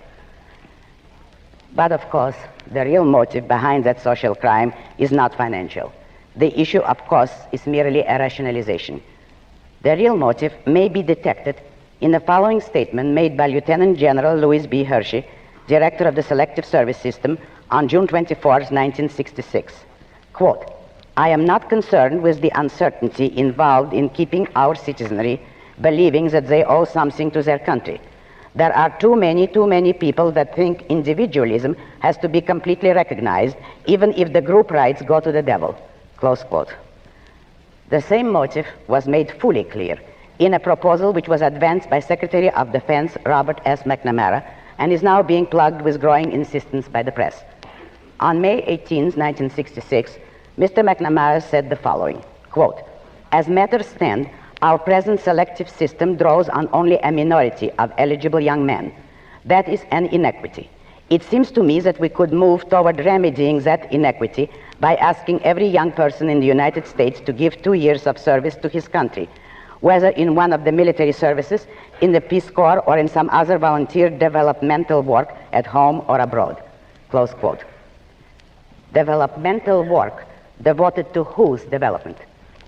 Apparently, planting rice or digging ditches in Asia, Africa, and South America constitutes service to the United States, but preparing oneself for a productive career does not. Teaching our own illiterates in hillbilly regions or city slums constitutes service to the United States, but going to college does not. Teaching retarded children to weave baskets constitutes service to the United States, but acquiring a PhD does not. Isn't the unnamed principle clear? Developing yourself into a productive, ambitious, independent person is not regarded as a value to the United States. Turning yourself into an abject, sacrificial animal is. This, I submit, is a moral obscenity.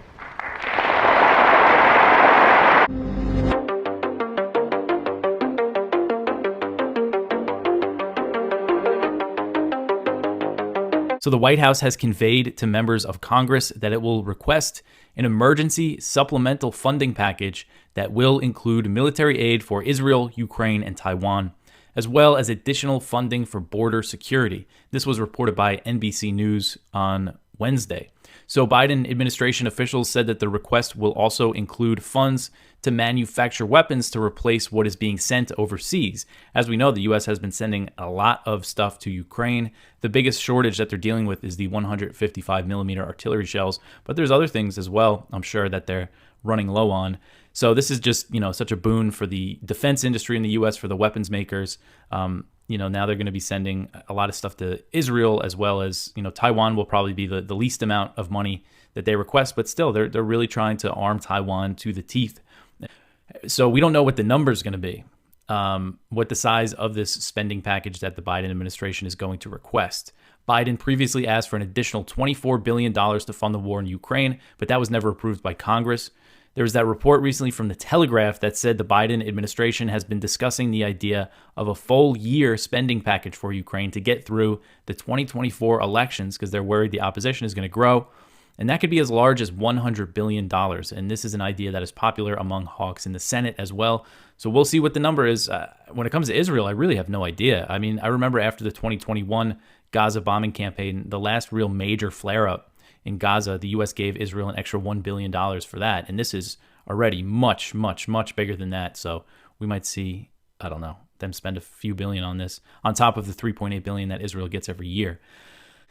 So the New York Times reported on Wednesday that U.S. intelligence shows Iranian leaders were surprised by the Hamas attack on southern Israel and that no evidence has been found indicating Iran helped plan the operation. So this report reads, quote, "These key Iranian officials did not know the attack was coming, according to the intelligence.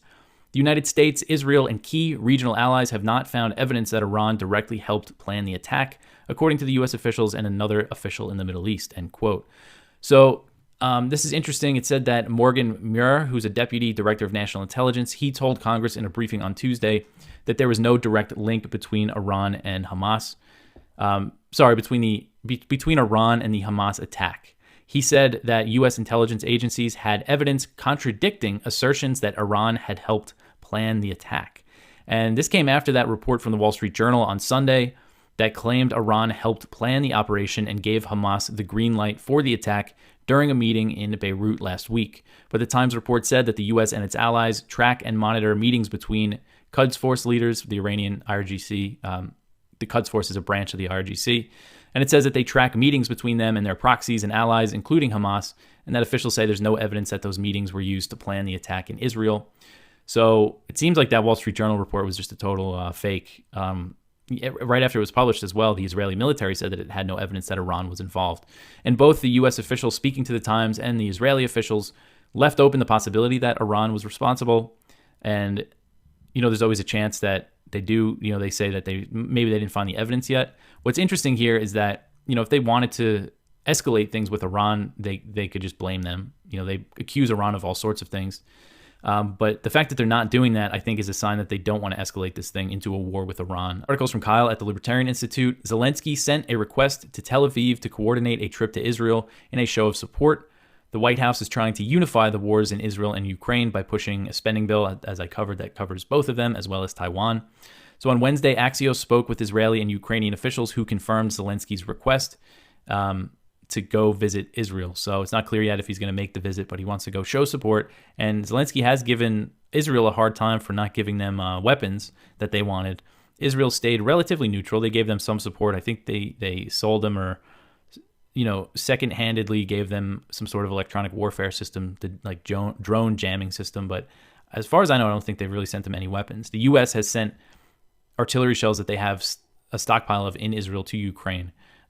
So Israel did let that happen. But this article is from Connor Freeman at the Libertarian Institute. Washington formally declared the July 26th ouster of Nigerian President Mohamed Bazoum a coup d'etat. So the junta, called the National Council for the Safeguard of the Homeland, is led by General Abdurrahman Chiani. And per U.S. law, this designation means that the U.S. will indefinitely cut off military assistance, including counterterrorism and training missions. Senior White House officials told reporters the decision comes after Washington had exhausted all other options to preserve the constitutional order in the West African nation. So it says that any resumption of U.S. assistance will require action. The U.S. has suspended all drone flights. Oh, no, sorry. They suspended all drone flights in the aftermath of the coup, but they resumed intelligence, surveillance, and reconnaissance flights. So the U.S. has this big drone base in Niger, Air Base 101. So this is interesting that they labeled it as a coup, because there were some reports that said the U.S. might work with the junta so they can maintain their military presence in Niger.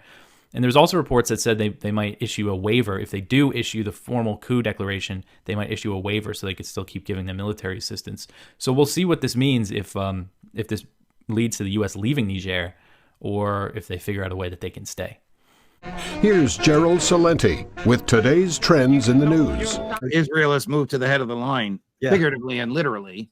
Figuratively, and I know you want to talk about some other stuff first, but figuratively, because the press is not covering Ukraine, literally because the American government will now be devoted to aiding one of its other vassal states, Israel, before it deals with Ukraine. And of course, the Russian military will take advantage of this. Oh, yeah. Yeah. The war's over there. And the people now with this on the making the headlines day after day after day after day after day, Ukraine war is going to be all forgotten about. And as we have been reporting, and Scott Ritter, Colonel McGregor, and all the many others, and particularly the ones you have on your podcast, Judging Freedom, and everybody really, you got to watch what the judge is doing and go to this link to see what he's doing with the people that he's bringing on. And they have been saying, as we have been saying, since before the war began and Ukraine war began, that there's no way that the Ukrainians are going to beat the Russians in this war. Correct. And Correct. Scott Ritter, who's on with me. Well, there you go. Yeah. Russia will lose is the big lie. I don't even know if the neocons are saying that anymore. The off-ramp that they've been looking for may have been provided by Israel. So it's diverted the attention of the press from their failures, from their killings, from the waste of $100 billion the United States borrowed from the Chinese to give to the Ukrainians, printed money to pay the interest on it. We all understand how that works. The public's attention may now be diverted away from that dismal failure and onto Israel. How about that little boy that was America's president that the people swallowed his crap? George W. Bush. My daddy was George Bush, and my grandpa was Prescott Bush, and on and on and on. And you have an article that's coming out about the debacle of Guantanamo and when President Bush formulated the concept of an American Devil's Island in Cuba. He thought by doing that he could escape the Constitution, escape federal law, and escape federal judges. And within a few months, the Chief Justice of the United States, whom he appointed, demonstrated how wrong he was. Chief Justice Roberts assigned the federal courts in Washington, D.C. to hear cases from Guantanamo Bay. And then the Supreme Court ruled that federal courts have jurisdiction over it. Wherever the government goes, the Constitution goes. Wherever the Constitution goes, the federal laws go. You wouldn't know that by what's happening there. In 21 years there, two trials. Two trials in 21 years. Convictions reversed by the appellate court. 7 guilty pleas in 21 years. 2 of them reversed by the appellate court. It's $100 million a year to occupy and manage Guantanamo Bay. So it's $2 billion, 100 million in the 21 years that it's been there. Khalid Sheikh Mohammed was tortured for 3 years. And then after the torture was over, the FBI interviewed him without torturing him. Of course, they didn't tell him his Miranda warning. And when he asked for a lawyer, they disregarded it. The FBI agent in charge of the interrogation was a 33-year veteran and said he didn't think the Miranda warning applied, even though the interrogation was in 2007 and the Supreme Court ruled that it applied in 2004. There's another prisoner there, Abu Zubaydah, uncharged, untried, unfree for 21 years. The government doesn't have insufficient evidence against him. It has no evidence against him, but they refuse to release him. They call him the forever prisoner, a concept totally alien in Anglo-American jurisprudence. One judge, now the 4th judge in both of their cases. So they made all their applications to let the forever prisoner free. The 4th judge heard the hearings on whether or not Khalid Sheikh Mohammed's so-called confession was voluntary. And then the unthinkable happened. The 4th judge in the case retired without making rulings. And now they're about to appoint a 5th judge. And before that 5th judge can take the job, he has to review the file. All 450,000 pages. Yeah. This is why Georges Clemenceau, the prime minister of France during World War I, once said, military justice is to justice as military music is to music. It's a funny one-liner, but it's a tragedy because these are human beings. This would never, ever, ever happen had not Lindsey Graham and George W. Bush and Dick Cheney concocted this nonsense of military commissions. Had these people been arrested and tried in federal court, they would have been convicted and punished or acquitted and set free. There would be no Devil's Island. There would have been no $2 billion, 100 million, and there would have been no destruction of basic constitutional principles and thumbing the nose to the Supreme Court. Devil's Island. And what the hell are we doing in Guantanamo? Isn't that belong to Cuba? We had, and you can thank the original neocon on that. That's Teddy Roosevelt. The American government signed a 99-year lease, and we never left. And then the Bush administration tried to tell the Supreme Court, well, Cuban law applies, not American law. And Justice Sandra Day O'Connor laughed at them and said, are you kidding? We've been there for 110 years. You've taken it over as if it's yours. You stole the property. The Constitution applies wherever the government goes, and the laws follow the Constitution. It's right in front of our eyes, the corruption and violence, and it's just so sad in what's going on. And it's only going to continue to increase. And you mentioned that Lindsey Graham. This guy is a war hawk all his life. He keeps promoting and promoting more and more war. And all of these people, as I say, that want to support war, go over there and fight or shut your mouth. Your daily dose of liberty education starts here. The Tom Woods Show. So there was a concerted effort to, and I document this throughout my book, to tilt the table, so to say, to people like Ansel Keys, to studies that affirm the point of view that we should be eating cheaper food because, I mean, nothing gets people more riled up. And I'll point to Sri Lanka of 2022, where the price of meat went up by over 100% in a short period of time, and the people stormed the palace. The leaders had to flee. And there have been several hundred food protests since 2020 about the high price of food. So they understand, our leaders understand that this is a very vulnerable point for them. But instead of reining in the currency, what they've done is they've altered the definition of health. So this is why people like Ansel Keys would be promoted, and people like John Yudkin, who actually had real science behind him, would be devalued. That seems to be happening in quite a few areas, not just in health. What's the relationship in this story between Procter & Gamble and hydrogenation and American health? Oh, gosh. This is a particularly interesting part of my book where I learned a lot, was researching and going through old newspaper clips on what cottonseed oil was initially used for. Procter & Gamble had excess cottonseed oil, which was a waste product. Nobody really thought of cottonseed oil as something that people ate. It was waste. It was cottonseed. And they came up with this idea to have it as a new fat. And I kind of look at this part of history as a really remarkable feat in marketing, because this was the first time that for thousands of years, nobody had to tell humans what to eat. We intuitively knew, much like a cow knows or a lion knows. We weren't confused about what we should be eating. But Procter & Gamble began a marketing campaign in the early 1940s to push, or even earlier, to push cottonseed oil as a food into the food supply. And to do this, they brought in a lot of nutritionists who were under their payroll. They infiltrated some government groups to make it seem like it was more legitimate. And as a result, they went from, you could look at polls and the way people perceived seed oils as something that was a foreign substance not fit for human consumption. By the end of the 50s, it was widely held, and you could go look at advertisements from this period. Are really interesting. They'll show a woman, a housewife, and she'll be like, well, I'm a modern housewife. I don't want my kitchen smelly with lard. That's disgusting. I'm using Crisco, which is what the modern woman uses. And it was a really magnificent campaign, and it ushered in for the first time foreign. Honestly, it's not food. It's something different. It's something that should not be consumed by people. These foreign objects into the food supply, and it turned out to only be the beginning. Is there any other way the government privileges this particular kind of approach to the American diet? In terms of, so the way the government has manipulated the food supply it's like an octopus with tentacles.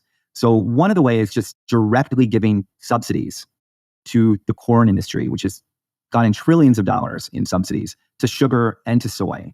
So these three effects of the fiat money printer, which has channeled essentially what is the productive energy of Americans into corn, soy, and sugar, has distorted the marketplace. And as a result of that, we've increasingly put more corn, soy, and sugar into our foods. In the 1960s, there were very few corn products, like high fructose corn syrup wasn't a thing. We had cane sugar. Natural sugar was in our Coca-Cola, which wasn't good, but it was better metabolically for our bodies. Another way that the government has done it is just through brute force. And 1980, we came up with the dietary guidelines for Americans. And this wasn't as bad as it would get eventually. This just basically told Americans to eat less meat and to eat more grains. But this came into fruition heavily in 1992 with the food pyramid, because for the first time, the government told us specifically what not to eat and what to eat. And this was 6 to 11 servings of grains per day. People who grew up in the 90s remember this. And this wasn't just a bunch of bureaucrats throwing out some propaganda that they wanted people to abide by that we could ignore. This now became instituted in every public school in the country. So what we did was we took a recipe for essentially metabolic destruction, 6 to 11 portions of grains, no saturated fats, all cooking oils must now be seed oils. And we put it onto our children, and not to mention prisons, hospitals, nursing homes, but most effectively into school children. So by the time you come out of high school, your metabolism it's not in a good place. Your health is bad, and you're physically addicted to sugar and flour. And it's very hard to recover at that point. So I think that would be the number one way that they've altered our food supply, is through the public school system, which then has us addicted and thinking, kind of psyoped into believing that this is all natural and healthy.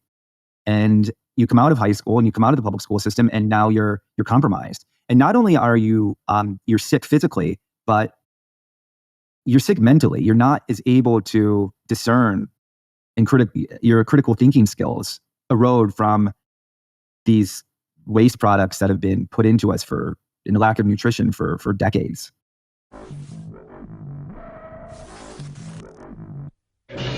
Military experts are predicting record profits for weapons manufacturers, as always happens in war, and that's a brutal reality, I suppose. But you certainly wouldn't expect, would you, members of the United States Congress to be investing in defense-related stocks? Wouldn't that undermine everything they've been telling you about the authenticity of their feelings, however they regard this conflict or claim to regard this conflict? All of the grandstanding and moralizing and the sympathetic I stand with, or we must be pro. How does that look in light of the fact that members of Congress have been investing in military-related stock? Surely, with all of the complexities that must be considered in this long historic matter, you wouldn't expect it to be reduced to an exercise in profiteering, particularly not by people that are making decisions with regard to the military aspect of this encounter, would you? Well, you probably would if you have access to independent media, because you will be well informed about the machinations of government, and in spite of its rhetoric, what its priorities always remain. Will you ever believe again that they are morally guided? Let's get into this. As tensions escalate between Israel and the Hamas group, it has been revealed US congressional leaders have been making some strategic investment moves into military-related stocks. That's pretty astonishing, isn't it? To consider that when most of us are thinking, where do you find a unifying truth in this complex and horrific matter,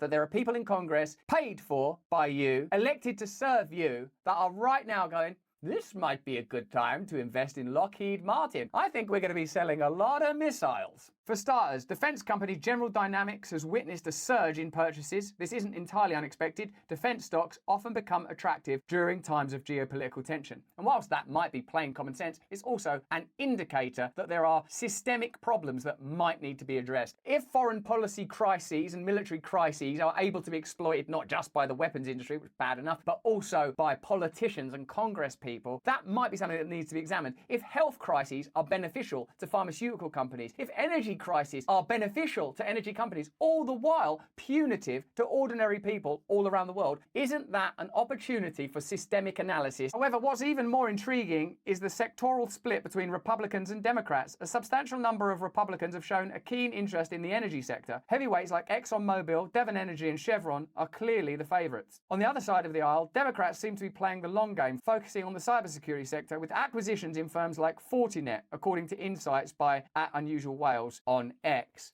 There are so many complex issues, it's churlish and rude, I think, to reduce this long, historical, painful, agonizing conflict into platitudes or tribalism. There are enough people that will do that. Perhaps we could focus together on the things that we can uniformly agree are wrong. And I would say people in Congress buying stocks exploitatively is wrong and could be banned. But who would ever vote for such a thing? Who would ever propose such a legislation? Usually what happens at times like this is because there's a unified public opinion, they push through a bill to invest more in defense and then maybe tack on an idea like, and we'll also invest in more weapons for Ukraine as well. That's also happening. Major defense stocks added around $20 billion in market cap yesterday following the events. What's interesting about this is relatively mainstream media just reporting on this matter plainly, observably. Makes you wonder, wow, if we know all of this, why are we not able to make different decisions together? Over the last 3 days, Northrop Grumman and Lockheed among those still trending higher. These types of moves are not uncommon during times of war. Now, a similar surge happened when Russia invaded Ukraine, and you're looking at some of the movement that we're seeing today in Lockheed Martin, up just about 1%, as well as Boeing, RTX, and Northrop also once again moving to the upside. Now, these gains coming on, like we just said, a strong day for the stocks. Yesterday, we saw a big jump. Northrop coming off its biggest daily gain since we've seen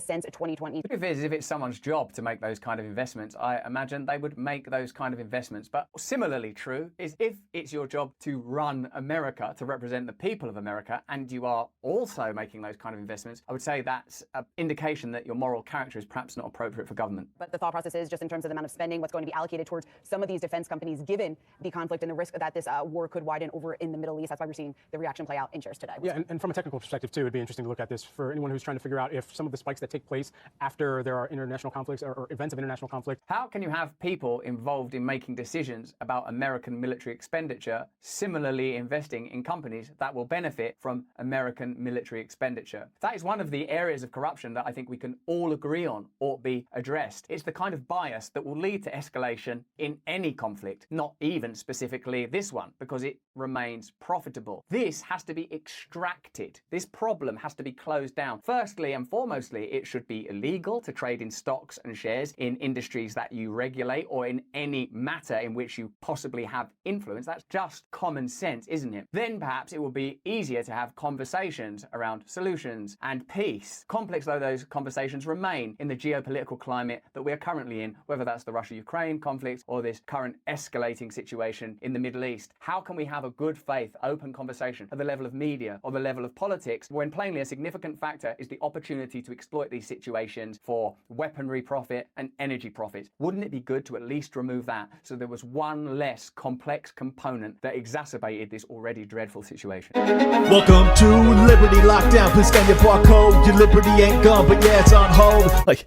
everybody else except libertarians seem to be completely bloodthirsty and out of their minds, and I am very disturbed by it.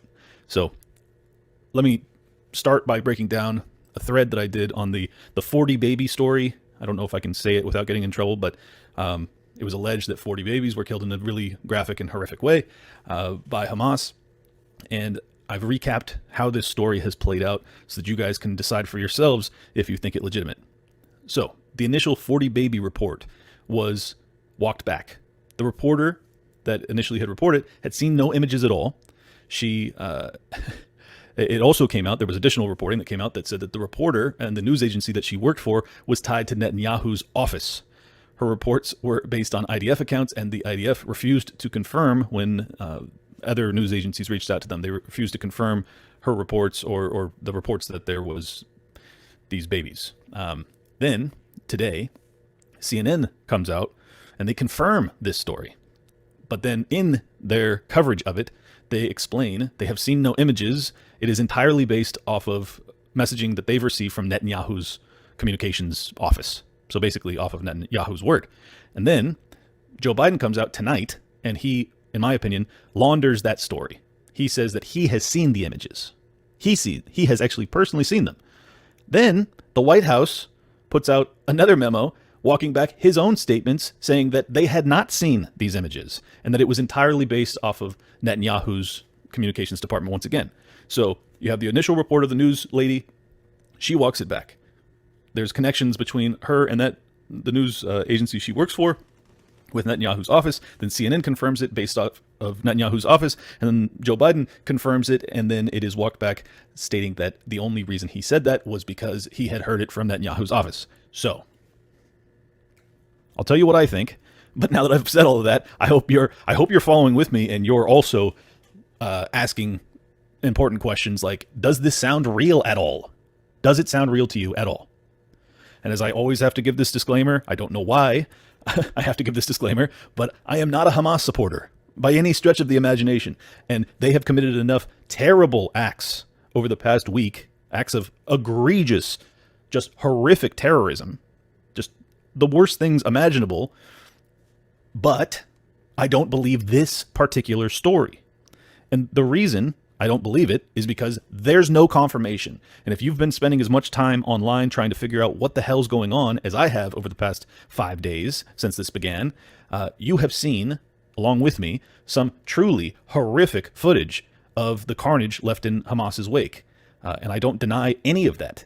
But I believe, personally, that this footage, or the lack of this footage, this story rather, was kind of this sensational headline that was enough while it was first floated out there, that the majority of the people that heard this story, many of which are still under the misconception that it is in fact true, since we don't have any confirmation, they don't know that it's true. At a minimum, we don't know that it's true. So they're all functioning, half of the people or more, probably way more, think that it's true if they've heard about it. And then the other half aren't sure, but they still are thinking it probably is.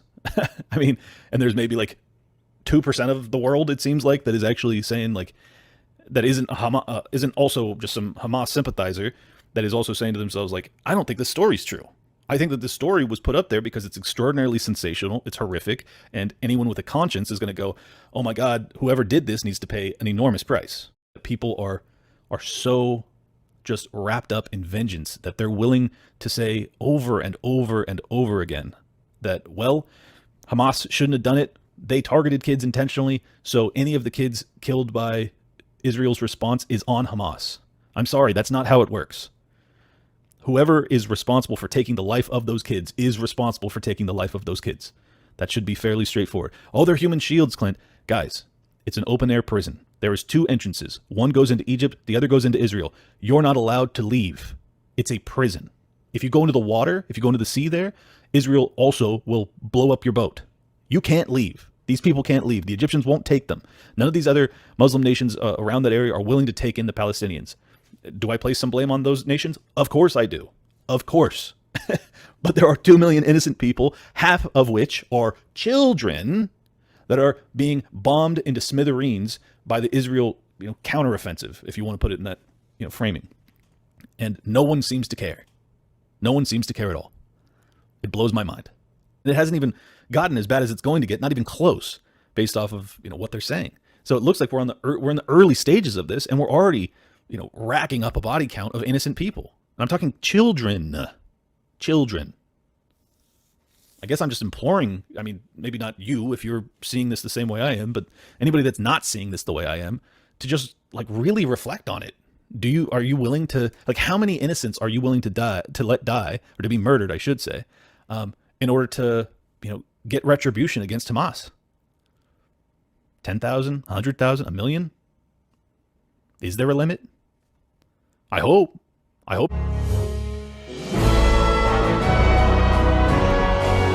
When you started in Washington, we spent a lot of time on trying our best to, prevent some of the killing that went on. But the killing continued, and they're back at it again. And one of the big points we've made over the years is the fact that the founders tried to, protect us against constant wars. And you can't say they did a lousy job, but you can say that the people that we put into Congress have done a lousy job. Yes. Because even without, any dictate to them, just reading the Constitution, there should have been a lot less war.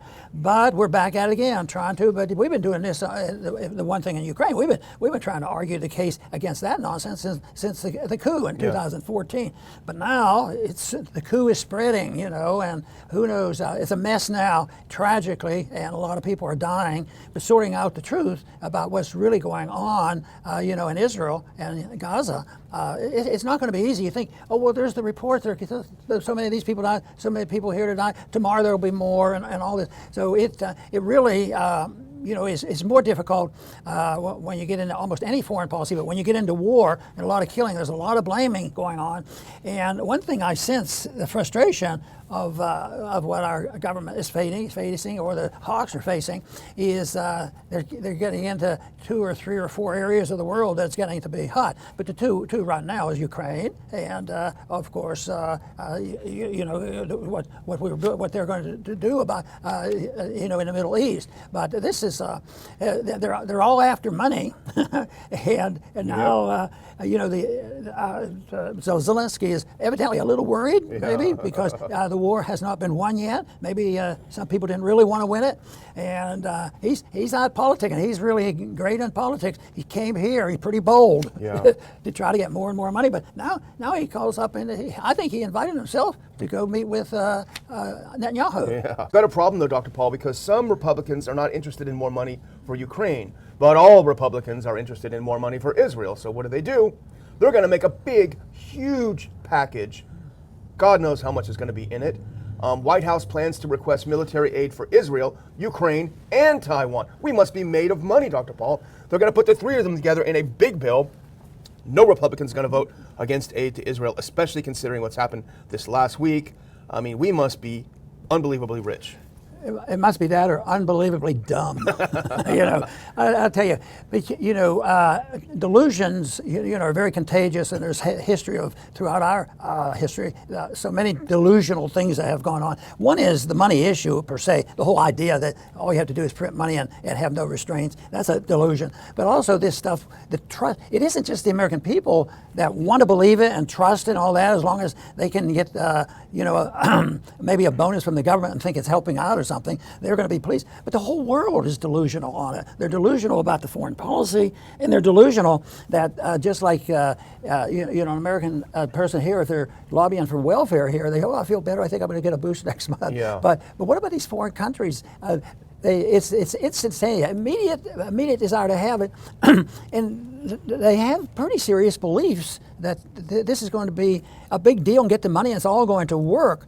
But then again, there's a lot of strategy, and I think the strategy you point out is very true, is because they're running out of money, it's more difficult to carry out things, and if they're having trouble paying for the Ukraine war, how are they going to do it? Because the people who want that war, they are really dedicated. They're delusional as far as I'm concerned, in a practical sense of what good are they doing to us? One of the things that's interesting, and I should have made a clip of it, but John Kirby, who's a spokesman for Sullivan and the National Security Council, he had an extraordinary briefing yesterday where he said the following. He said funding for Ukraine is, quote, coming near to the end of the rope and is, quote, not going to be indefinite. He has laid it out there. This is an extraordinary quote that hasn't been reported enough, but he's saying, look, it's getting to be the end of the line, guys. And so Zelensky's over there trying to somehow, he started out by trying to say, after the Hamas attacks happened over the weekend, well, this was all because of Russia. And Israel said, no, that's not true. The U.S. said, no, come on, that's not true. So no one is buying onto it. He's desperate to get that attention that he had, but it's not there. Yeah, I think it must be more than just the money. That's part of it. But the whole thing is, they're going to spend the money somewhere else. It's sort of politics, and I think there's been a diminishing of the support for Zelensky in that war. And of course, the money is out in front of it. The money should have been the thing to prevent it from happening. But it seems so far that the lack of money isn't the final say. There's other things going on there, and it may be that they believe the American people will tolerate this a little bit more if we have to go to the aid of Israel. Yeah. I think we should stay out of that. Everybody knows my position. We should stay out and mind our own business. At the same time, we will quit because we're going to run out of money and run out of confidence in this, and things will change. And that's why I think we stand to expect some really, really rough times ahead, because it seems like the last thing they'll probably quit spending money on, it won't be milk for babies. It's going to be guns to kill somebody. Yeah. Whatever country such a principle could apply to, it is not the United States. It is not even Soviet Russia, where they do destroy the minds of their youth, but not in so mawkishly, wantonly senseless a manner. That proposal represents the naked essence of altruism in its pure and fully consistent form. It does not seek to sacrifice men for the alleged benefit of the state. It seeks to sacrifice them for the sake of sacrifice. It seeks to break man's spirit, to destroy his mind, his ambition, his self-esteem, his self-confidence, his self, during the very years when he is in the process of acquiring them. Mr. McNamara's trial balloon did not go over too well at first. There were outcries of protest and indignation which compelled the government to issue a hasty disclaimer. Quote, the Johnson administration, said the New York Times of May 20, 1966, quickly made it plain today that it had no plans to draft young Americans for civilian duty or to let such duty become an alternative to military service. Close quote. The same news story said that, quote, officials called upon to interpret McNamara's words stressed that he had suggested asking rather than compelling young people to serve, close quote. Well, I want to stress that if a government intends to ask rather than compel, it does not choose the Secretary of Defense to do the asking. And he does not ask it in the context of a passage dealing with the military draft. The suggestion of voluntary service under a threat to one's life is blackmail. Blackmail directed at the entire American youth. Blackmail demanding their surrender into explicit serfdom. After that initial suggestion, obviously as an intermediary step to condition the sacrificial animals, the statist altruist gangs began to plug the notion of voluntary social service. On September 14, 1966, James Reston of the New York Times quoted President Johnson as saying, I hope to see a day when some form of voluntary service to the community and the nation and the world is as common in America as going to school, when no man has truly lived who only served himself, close quote. The motivation of all this is obvious. The draft is not needed for military purposes.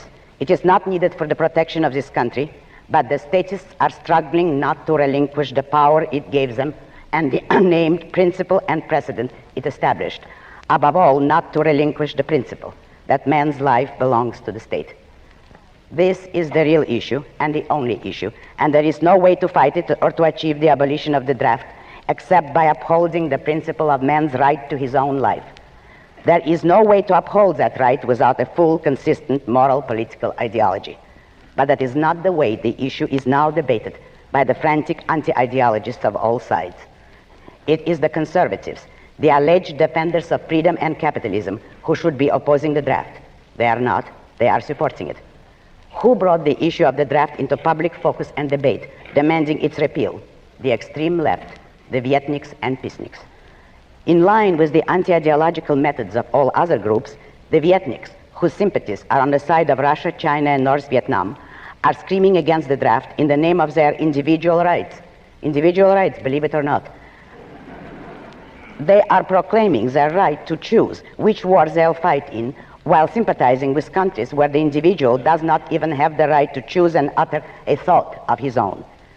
What is still worse is the fact that they are the only group that even mentions individual rights, if newspaper reports are to be trusted.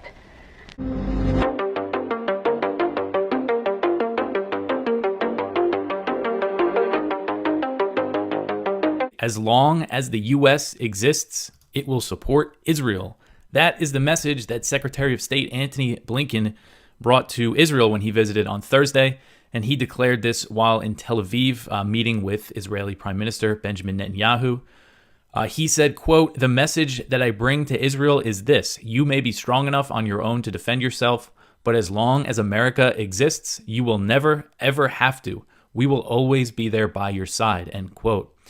So since Hamas launched an unprecedented attack on southern Israel on October 7th, the U.S. has shipped more military equipment to Israel, deployed an aircraft carrier strike group, and augmented its fighter jets in the region, and Congress is poised to authorize more military aid on top of the $3.8 billion that Israel receives each year. And Blinken was in Israel as the Israeli airstrikes continue to pound Gaza relentlessly.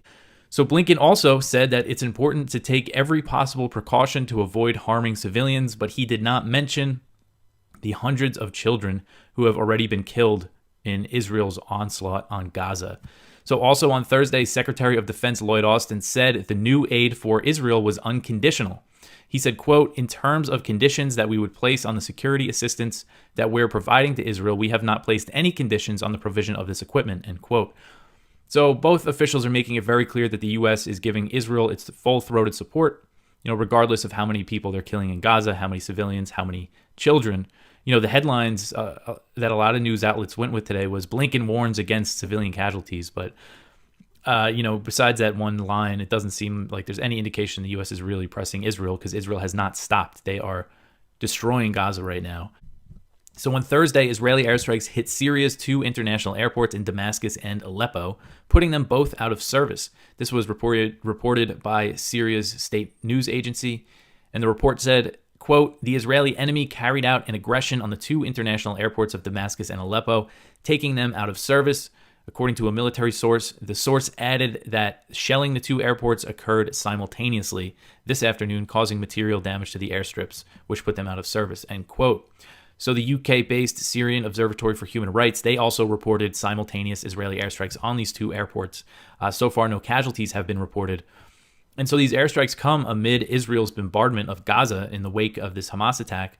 And for the casual observer, they would probably assume that these were related to that in some way. And a day earlier, Israel did report shelling from Syria and said that it hit launch sites in the country with artillery. But Israeli airstrikes, if you listen to this show, are very common. And Thursday's, this bombing is not necessarily related to recent escalations. It could be some sort of message. They hit both airports. They frequently bomb Syria's airports, but it's rare that they hit them both at the same time. This is the first time they've done it, as far as I know. So a new poll found that the vast majority of Israelis say the Hamas attack on southern Israel was caused by a failure in the government of Prime Minister Benjamin Netanyahu, and a smaller majority want Netanyahu to resign once the conflict is over.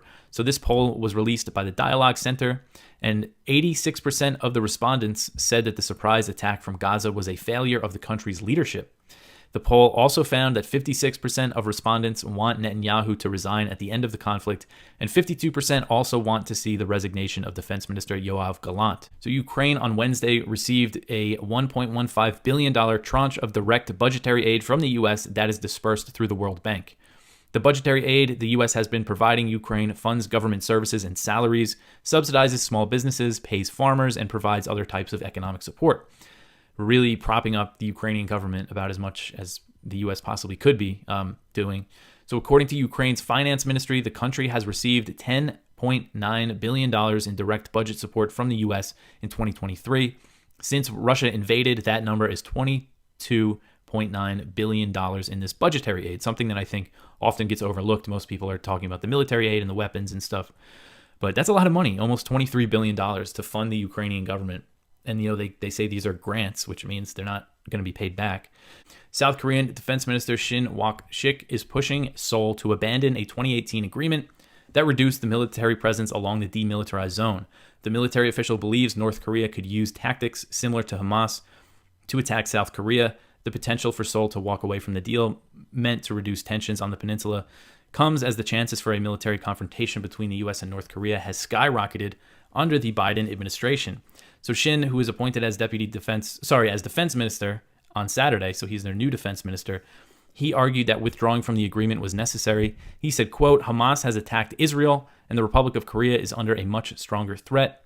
To counter that, we need to be observing North Korean military movements with our surveillance assets to gain prior knowledge of whether they are preparing provocation or not, end quote. So Kyle also mentions in this article that the U.S. sent a aircraft carrier to the Korean Peninsula in kind of their latest provocation aimed at the North. It's the USS Ronald Reagan aircraft carrier and its strike group going to be conducting big war games there, and it's the first time in about 6 months that a U.S. aircraft carrier has docked over there. Here's Gerald Salenti with today's trends in the news. And they asked this cat by the name of Albert Einstein, knew a thing or two about the atomic bomb. Oh, yeah, the atom bomb that the United States used. Those dirty Russians, they killed all those Japanese, hundreds of thousands of them, after the war was essentially over. Oh, no, it wasn't the Japanese, it was the Americans, I forgot. They asked Einstein, what weapons will be used to fight the Third World War? He said, I don't know, but they'll be using sticks and stones to fight the Fourth. And the Third World War has begun. You got it going on in Eastern Europe, and now you're going on the Middle East, all right? So grow the fuck up, everybody. And that's really all I really have to talk about of any importance because, I'm really concerned about, I just hope everything goes well with Taylor Swift and a boyfriend. And what is Beyonce doing this week? Oh, the fucking scumbag shitheads that they call journalists. USA Today, I forgot. They hired journalists to cover Beyonce and Taylor Swift. This is how fucking ignorant the people are about what's going on in the world because they're brainwashed by crap.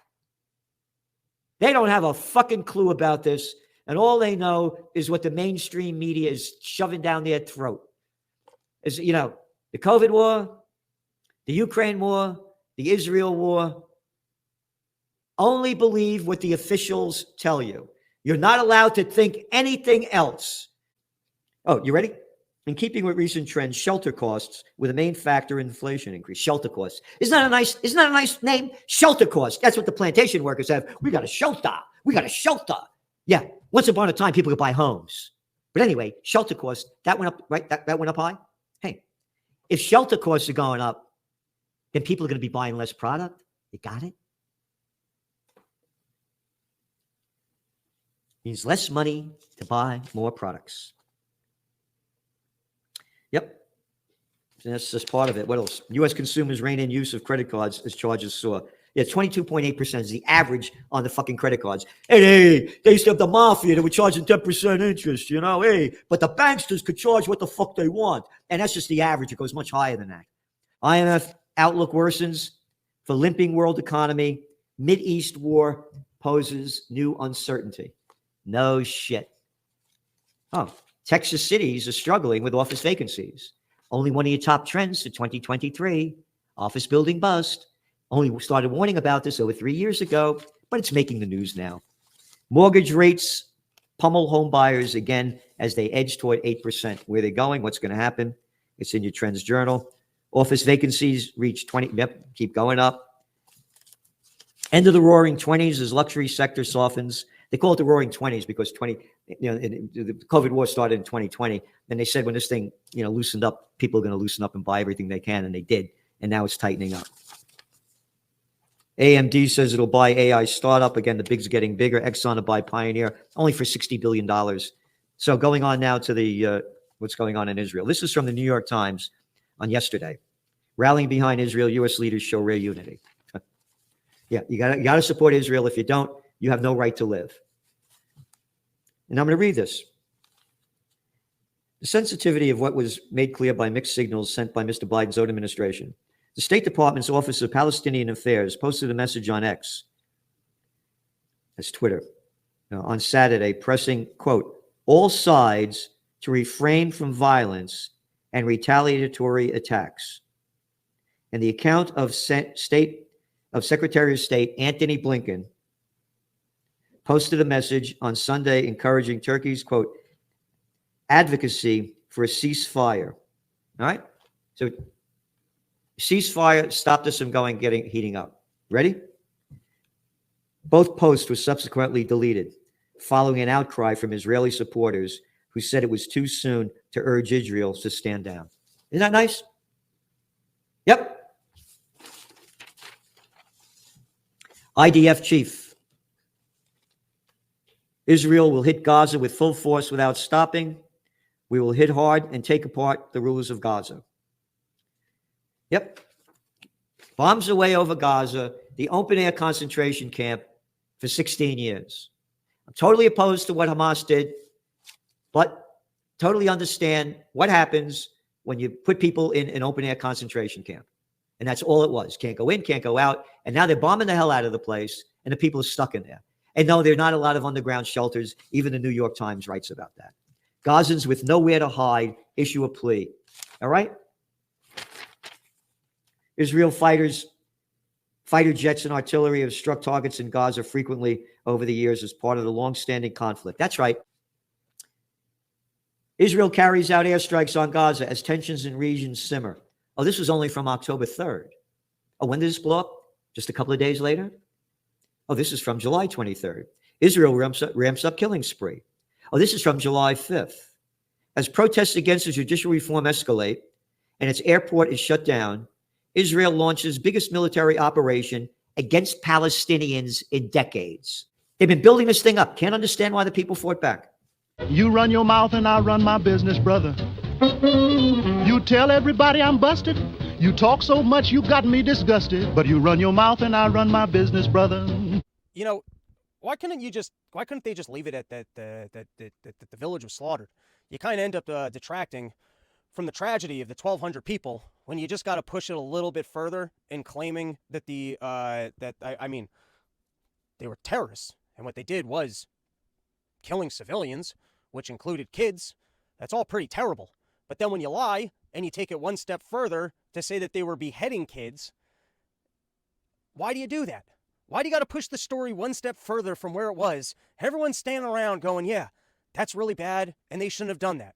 But then, I don't know, some news reporter just was like, I'm really going to make the news. I know that there's already a television camera in front of me, and I'm already on the scene, and I'm already reporting on what's happening, but I'm really going to make the news. It's like someone got in her ear, and she was just on a roll. It's like when you're killing in front of a crowd, and you're just feeling the energy, and someone's saying, well, say that they got beheaded. And then, of course, they asked her about it later, and she's like, well, you know, someone said it. I didn't see it, and kids were killed. It's like, why do you got to push this thing even further? And then, of course, Biden goes, I even saw the pictures. And then that turned out not to be true. The White House had to turn around and go, well, he didn't, hey, listen, the guy in charge, he makes up things all the time. I don't know why he said that. And so, obviously, we all know why we ended up in this great baby debate, which is that I guess the Israelis are trying to push the barbaric story so far that the whole world will get on board with their newest foreign policy, which is, can everyone turn around? That's basically the newest policy from the Israeli government. Just, we need 3 days. If everyone can look the other way for 3 days, everyone, just turn around. We need a minute here. Don't look at me. I need a couple minutes here. I don't know about any of this stuff. I really don't. I just look at it, and when I see Israelis saying, hey, the people in there are animals and we're going to treat them like animals, or they start making claims for why, for some reason, they don't have to keep to the rules of morality and they get to target civilians, and as to why it's in the U.S. strategic interest that, a war with Israel is a war with us. All of these things start getting me concerned of it seems like Jewish people not playing by the rules of morality, which then, I'm separate from those people, but I'm like, yeah, it's going to end up reflecting poorly on me. So, I'm concerned with my self-interest, the same as the Jews over there are concerned with their self-interest. All right. So anyways, that brings us to the latest, which is that they are looking at a full-scale invasion of Gaza, and they're telling 1 million people in the north that they got to go south. I don't really know how practical telling 1 million people that they have to go south is, especially if the terrorist government that you're saying is a terrorist government is also telling them that they have to stay in their homes. But as long as you dropped leaflets, then by virtue of the leaflets, they've been tagged as it, and that they've been given notice. And now if they choose not to move, it's the fault of the terrorist authority that rules over them. This is perfect moral logic, everybody.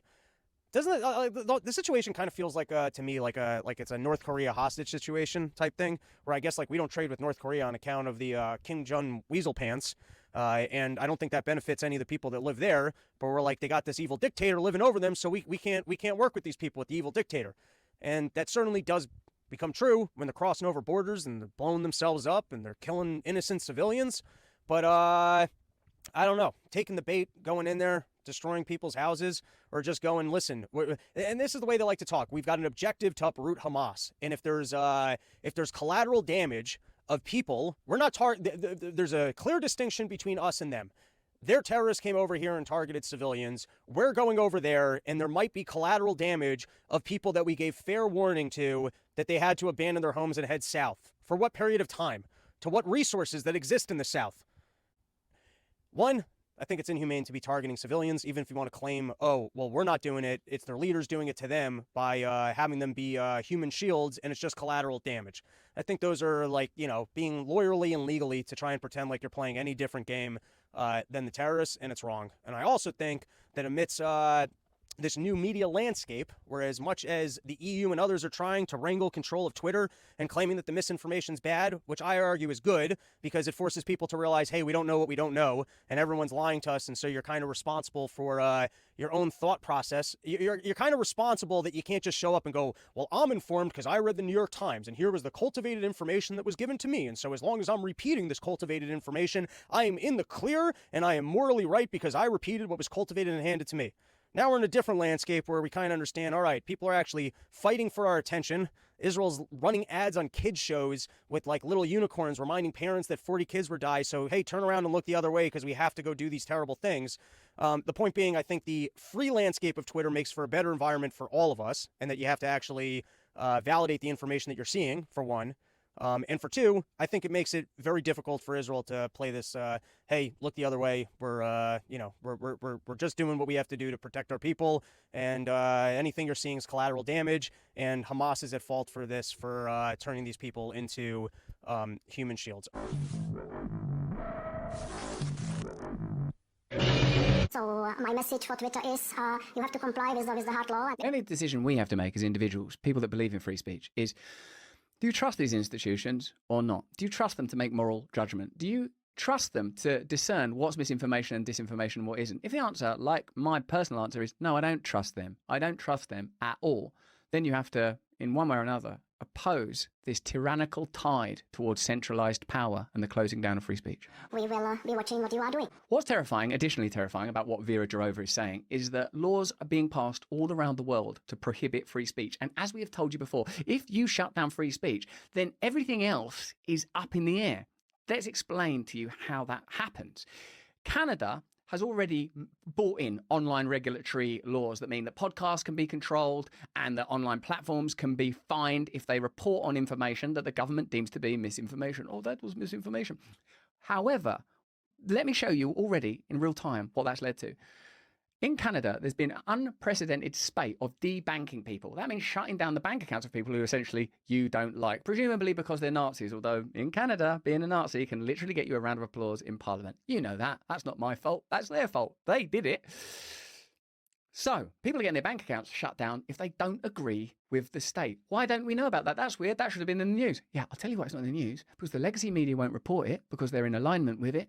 And independent media can't report it because they're being regulated and controlled. That's what happens if you allow this type of legislation to be passed. If we don't all stand up together now, we're going to lose the possibility to stand together forever. Let's have a look at Canada, dystopia pilot, practicing laws and regulations that even 5 years ago would have been unimaginable. A bank or other financial service provider will be able to immediately freeze or suspend an account without a court order. Okay, well, that's terrifying. Don't just say that as if it's all right while Justin Trudeau stands there covering his mouth and genitals simultaneously, as if that prevents us from seeing what's truly happening here. Canada is meant to be a country that is a celebration of liberalism. What does liberalism mean these days? You follow Jordan Peterson, you'll know that they're doing all sorts of extraordinary stuff with his license as a clinician that doesn't seem right. And what we can't fall into, and I beg you not to, I know a lot of you will love Jordan Peterson, certainly I love Jordan Peterson, but a lot of you will go like, oh, Jordan Peterson, no, isn't he like sexist or whatever? Or Nigel Farage, who we'll be talking about later. I've had like actual arguments on TV with Nigel Farage and spats because I don't agree with him on a bunch of stuff. But I tell you what, I don't think that you should shut down Nigel Farage's bank account because you don't agree with him. I don't think that. I think Nigel Farage should be allowed to express himself freely in a democracy. And if in a democracy, a referendum don't go your way, hey baby, democracy that you said you love. So when you start shutting down people's bank accounts, shutting down people's free speech, and when the rest of us go, oh, I don't mind really because I don't agree with that person, what we are is sort of compliant with emergent forms of fascism. The Canadian government is cracking down on financial supporters of the illegal blockade. So if you are one of the Canadians who donated, should you expect your bank accounts to be frozen today? Whoa. No, because that's terrifying. Also, they just glibly refer to it as an illegal convoy. What do you mean illegal convoy? Just for a minute, step back. If you don't agree with something that's happening in your country that you live in, should you be able to protest without knowing what the subject is? What's it about? Is it something that I agree with? No. What, you've got that? Have some principles. All right then, yes, you should be able to protest. Right, so why is this protest illegal? Because we don't agree with it. Emailed comment from the Canadian Bankers Association says the required measures will be diligently implemented by financial service providers, but they don't expect them to impact the vast majority of customers. They also did not define what diligently implemented means. It just means they're going to try their hardest to shut down the bank accounts of people they don't agree with. And it won't impact the vast majority of customers. I should hope not. I mean, if the vast majority of your customers are going to have their bank accounts frozen, I don't see things going very well at the bank. Well, it's quite good because we're keeping all their money. Canada's Minister of Finance, Chrystia Freeland, also announced that order covers both personal and corporate accounts. But the Canadian Bankers Association said that we'll just have to wait and see how that plays out. Probably be all right. Now, you might have noticed that this is a news report from a little while ago. The news that we're going to tell you is up to the second. But there is no mainstream media news or indeed online news on this because Canada have introduced an online safety bill that allows them to censor this type of information. And we're introducing these kind of bills all around the world. And you might have noticed that independent media voices are being vehemently attacked and shut down everywhere. Have you noticed that? Because I have. So look at what's going on. Hello? After 3 ministers, 5 years, and dozens of amendments, the Liberal government's controversial Online Streaming Act has finally become law. And there are some big changes coming for streamers. Certainly are. Everything you do is subject to new scrutiny and censorship and fines. You have seen that X were threatened with a fine just the other day. We'll be talking about that elsewhere. The law will require platforms to promote Canadian content. Good. Require streaming services like Netflix to pay to support Canadian media content like music and TV shows. And it will give the CRTC broad powers over digital media companies, including the ability to impose financial penalties for violations of the Act. That doesn't sound as good, especially if you can't pay those penalties because your bank account's being shut down. Do you know what I mean? When you get the government sort of calling up social media companies and saying, are you going to demonetize that person? This is not liberalism. Liberalism is not authoritarian. Have you noticing how words are changing their meaning? That is also not good. Free speech is an important value. Yes, but people are so hateful. What about the misanthropy at the core of that? If you allow people to speak freely, they will say hateful things. Yeah, well, sometimes people aren't perfect, but I'd rather endure a little of that than the alternative, which is granting authority to institutions that we know are corrupt already and don't trust.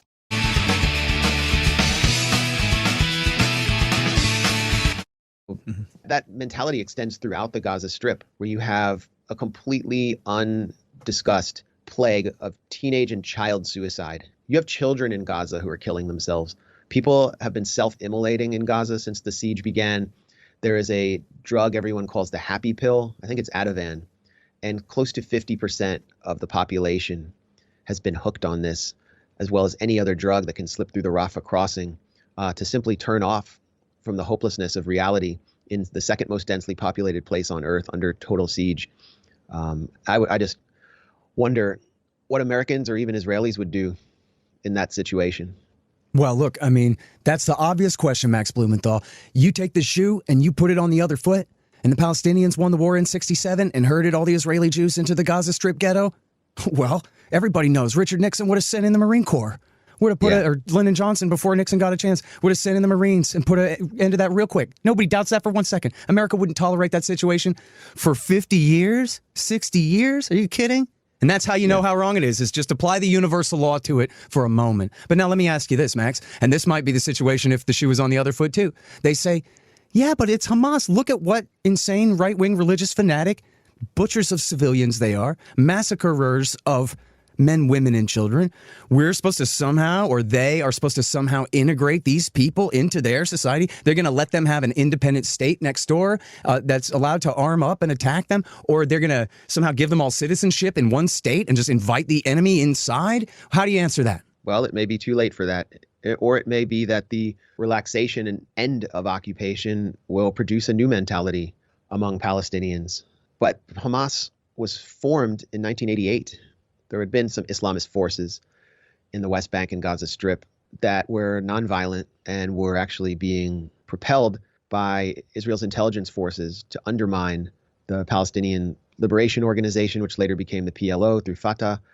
They gave them freedom of movement to hold rallies across Gaza, gave them permits. They even funneled money into their accounts. And the New York Times had featured editorials calling for support for Islamist factions to undermine the Palestinian secular wing. And the point is, there was still an occupation then. Palestinians were still effectively living under siege. The first Intifada happened at this time because Palestinians were suffering so much. And Palestinians used rocks and nonviolent demonstrations, angry demonstrations, and they were shot. Yitzhak Rabin, who was hailed as some kind of peacenik, instituted the broken bones policy to smash the arms of Palestinian men who threw rocks. They were jailed. Every Palestinian young man has basically been to jail under occupation. And this is what fueled the rise of Hamas. Why did Hamas win in the city of Qalqilia in the West Bank during Palestinian legislative elections in 2007? Because Qalqilia had been surrounded on all sides by the apartheid wall, and the Palestinian Authority did nothing to resist that. So people just wanted someone to resist. And the situation, as the situation of siege and occupation deepens, and the light at the end of the tunnel shrinks, and diplomatic channels to Palestinians are cut off by the United States and by people like Tony Blinken, whose grandfather, Maurice, founded a think tank to actually lobby for the Zionist colonization of Palestine, who has said that he is now traveling to Israel, not just as the U.S. Secretary of State, but as a Jew, who is sitting in on Israel's war cabinet discussions as a foreign official. As this takes place, the situation metastasizes and the desperation increases now. And we need to be clear about this and understand what Israel and specifically Netanyahu wants. They want to establish a red line incident to draw the U.S. and its vassal states in Europe into a regional war that will end with regime change in Iran. And this for them is the beginning of a propaganda operation that will lead to a military operation. And the Biden administration, with a very weak and senile president who thinks that he's going to be reelected against Donald Trump, who fell under the sway of the Likudnik oligarch Sheldon Adelson as his largest donor, Biden is falling for all of these ploys. He lied yesterday and said that he saw images of beheaded babies in Kfar Aza, a kibbutz that had seen an incursion by Palestinian militants. And the White House walked that back, but they've already sent 2 aircraft carriers to dock in the eastern Mediterranean to support Israel. Blinken is there.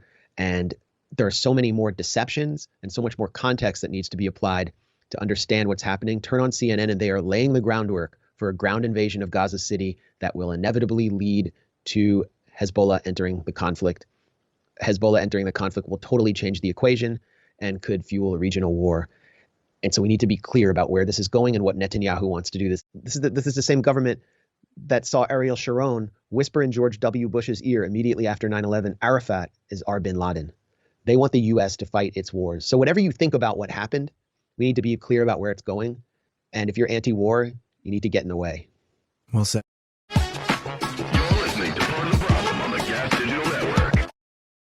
War makes people dumb. It really makes people dumb. It's unbelievable and pretty evil too, but war makes people stupid. So something I've talked about a lot on this show over the years is that there are these big moments when, like it's easy to be against the war in Iraq now. Everyone's against the war in Iraq now, I think. John McCain, in his deathbed memoir, came out against the war in Iraq. Like, it's the easiest thing ever to be against the war in Iraq now. Won't bat an eyebrow anywhere you go. But man, in 2002, in 2003, like in 2002, when they were laying down the propaganda for that war, it, you know, for some of you young guys, you may not remember, but it really was something to be opposing the propaganda coming out. And every now and then you have these moments. The one I like to, I use a lot, which wasn't the most intense one, but it is one of the more revealing ones, was when Donald Trump was going to pull out of Syria, and all of a sudden it was about the Kurds. Like, how can you abandon the Kurds? We care so much about the Kurds. A week before, no one cared about the Kurds, and ever since, we still don't. What's going on with the Kurds right now in Syria? No one cares. It's not in the middle. But at that point, it was a big deal. Anyway, when you've been at this for a while, it becomes easier and easier to spot when you're in one of those moments. And man, are we in one of those moments right now, where there is this intense demand to fall in line. And to me, from my perspective, these are the most important times to tell the truth. That's when it really matters. And I think that's what that's what actually kind of solidifies your legacy in this world of commenting on things that matter. And that's when it really counts, because, like I said, all these guys will be against the Iraq war now. The question is, like, who was against it when it really mattered? Okay, so that being said, this obviously we're talking about this the Israeli-Palestinian war, which is going on as we speak. It's been pretty unbelievable and revealing to where a lot of people are. The war fever is something to behold. It is unbelievable how dumb and evil the arguments are, and how much pressure there is to get everybody to fall in line. And I must say, having been through enough of these moments, it's just very easy to see it around you. Okay, so this was my tweet from the other day. I said, quote, "The Hamas attack on Israel was horrific, criminal, and so stupid. It guarantees further suffering for their own people. The problem in America is that most people have a simplistic view of the situation that is completely removed from reality. They assume normal relations, and then out of nowhere, these savages just attack. The reality is that the treatment of the people in Gaza is also horrific, criminal, and stupid, and guarantees further incidents like this. We should root for peace and recognize that all innocent life is precious, and we should all recognize that DC should stay the hell out of it." That was my comment. Yaron Brooks' response was, "This is disgusting, immoral. This is the disgusting, immoral, ignorant state of the Libertarian Party and its supporters. With friends like these, who needs enemies?" All right. So that's just for your background. That's what sparked off this video. Let's go to Yaron Brook, and let's give our thoughts on this. But these are the people who hate the state above all. And Hamas is a non-state actor. Israel is a state. Israel must be worse. All right, let's pause it right there. So there's something strange that he does here, but it's just these words seem to have no meaning. So first he says that I'm equating Israel and Hamas, and then he says that Israel must be worse. So just a point of order, just like which one is it? Am I saying Israel's worse, or am I saying that I'm equating them? Those, you can't have both of them. You could have one or the other.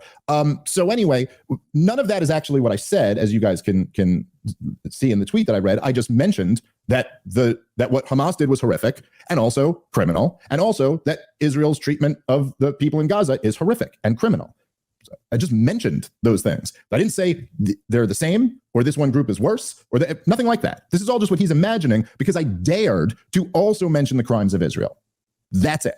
That the rest of this is just all in his head. Now, all of this stuff where he goes, well, the reason is because they hate Israel more is because Israel is a state and Hamas is not a state. Now, again, it's not Yaron Brooks' job to know my positions on all this, but if you're going to make a video on it, you might want to know the first thing that you're talking about. So let me just disprove that very quickly.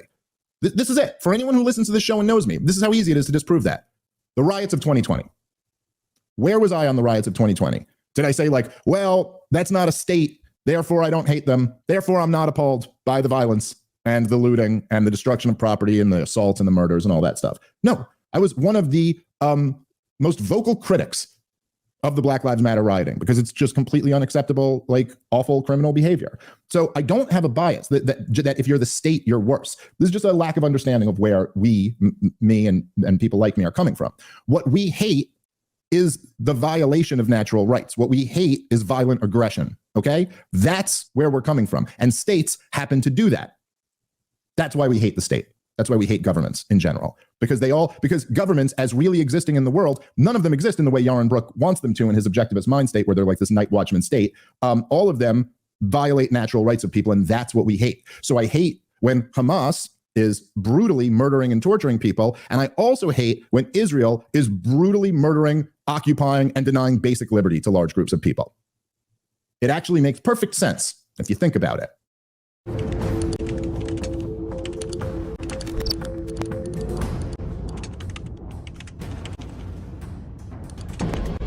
Dave puts it this way. In France, Napoleon had enacted the Continental System, which prohibited the importation of British goods into Europe. The British responded by imposing their own trade restrictions against the French. And during this time, British actually antagonized supposedly neutral U.S. shipping. And so they used this practice of impressment. They treated U.S. ships as if they were enemy ships. And Dave says this situation culminated in the Chesapeake Leopard affair, where a British warship attacked and boarded an American frigate and captured its crew. So there was a lot of outrage. So Jefferson really was trying to going out of his way to stay in a state of peace, not wanting to get into open conflict with the British.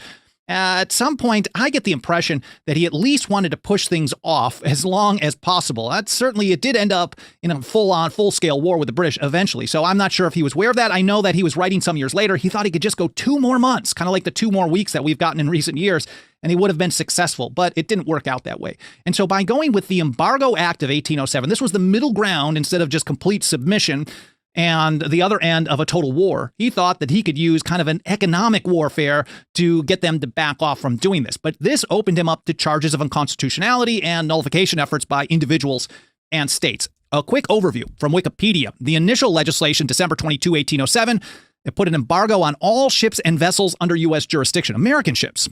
They were prevented from obtaining clearance to undertake in voyages to foreign ports or places, but the president was given some discretion with this. He could make exceptions. He was authorized to enforce it to revenues via instructions to revenue officers and the Navy. He did use the Navy on this. I prefer war to permanent embargo, and Jefferson gets into that a little bit later the following year as well. This one, I think, really hammers home a lot of what we live under today. Governmental prohibitions do always more mischief than had been calculated. That's something we should pay attention to so much more. There's all these unintended consequences. Every time they prohibit you from doing something, growing something, owning something, buying or selling, it does so much more harm. And that's why Gallatin was taking the position, look, if we're going to do this, it's got to be short term. Because if it goes on forever, it does so much harm to our country, to our people, etc. And he goes on, he closes out this letter. As to the hope that it may induce England to treat us better, I think it entirely groundless. So Gallatin didn't think it would be very effective. Now, weeks after passage, they actually passed what was called a supplementary act. They passed a series of acts going forward here, adding some more enforcement. And here from Wikipedia, as Forrest McDonald, who's a great historian, wrote, a loophole had been discovered in the initial enactment, quote, namely that coasting vessels and fishing and whaling boats were exempt from the embargo, and they had been circumventing it primarily via Canada. Now, if everyone was on board, for example, if you're thinking of like 1775, 1774 non-importation agreements, there was certainly people who wanted to go against it, and they were shamed into basically stopping against the British. But it was almost like the other way around. Every time there was even the tiniest loophole or a possibility of a loophole, people were trying to flout the law. They did not like it. And this might really, really surprise you. Again, not a Friday the 13th trick here, but meanwhile, Thomas Jefferson requested authorization from Congress to raise 30,000 troops up from the current standing army of 2,800. So he wanted to 10x the number of troops so he could use the military to enforce this. He did actually have patrols going and trying to shut it down. Congress actually refused him on this, even though he was very, very much influential on what went through Congress. In 1808, I mentioned there was a federal court opinion upholding the embargo as constitutional. But Trask points out that, well, this is kind of a Hamiltonian John Marshall approach. It didn't get to the Supreme Court. But check this out. There was great irony in the fact that the major judicial decision upholding the constitutionality of the embargo was rendered by a New England Federalist, Judge John Davis of the Federal District Court for Massachusetts. His opinion in September of 1808 drew on all the expansive constitutional doctrines first advanced by Alexander Hamilton in the early 1790s. This was to establish the national bank, which Jefferson opposed vehemently in 1791, pointing out that to take a single step beyond the bounds thus specially drawn around the powers of Congress is to give them a boundless field of power, no longer susceptible of any definition. I forget exactly how he put that. Basically saying, as soon as you give them a single step, even if you think the bank was just one small thing, he thought that was a huge deal at that time. So things tend to flip around based on who's doing it and who's in power. But this federal district court took the same position that Hamilton did in the early 1790s. He spoke of, quote, the discretion of the national government with regard to locating the proper bounds of the commerce power. So it was just up to the federal government to determine how much power they had under the commerce power. Very Hamiltonian, very much John Marshall. He cited, quote, the necessary and proper clause as authorization for the power to lay an embargo. He invoked a doctrine of inherent sovereignty, which was simply the doctrine of implied powers by another name. And get this one. Trask puts it this way. In a sentence that should have sent Jefferson rushing to repeal his experiment in what Jefferson called peaceable coercion, Davis wrote that, quote, in our national system, as in all modern sovereignties, it is also to be considered as an instrument for other purposes of general policy and interest. In other words, even if you're limited to doing certain things as described in the ratification debates, you have all kinds of other implied powers that we never discussed in the past. Again, Davis wrote that in our national system, as in all modern sovereignties, national system, not a federal system, it's a national system with all kinds of executive power. The commerce power is also to be considered as an instrument for other purposes of general policy and interest. And they certainly claim almost everything is commerce today.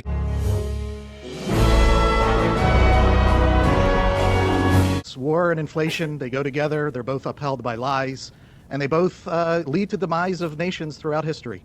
And yet nations don't seem to learn. They keep repeating over and over, and our nation unfortunately succumbed to the lure of empire. And, we have to go back to basics, and it's sad that I even have to point this out, but that's the way it is. The purpose of the U.S. military is to defend America. Anybody could go get a map out, look at America. That's what the military is for, to defend that part of the world and the people in it. But that's, that went out the door a while ago. And they decided to intervene in conflicts all over the world, all the time. And once you start doing that, it's the rest of the world becomes much more important than that place on the map at home.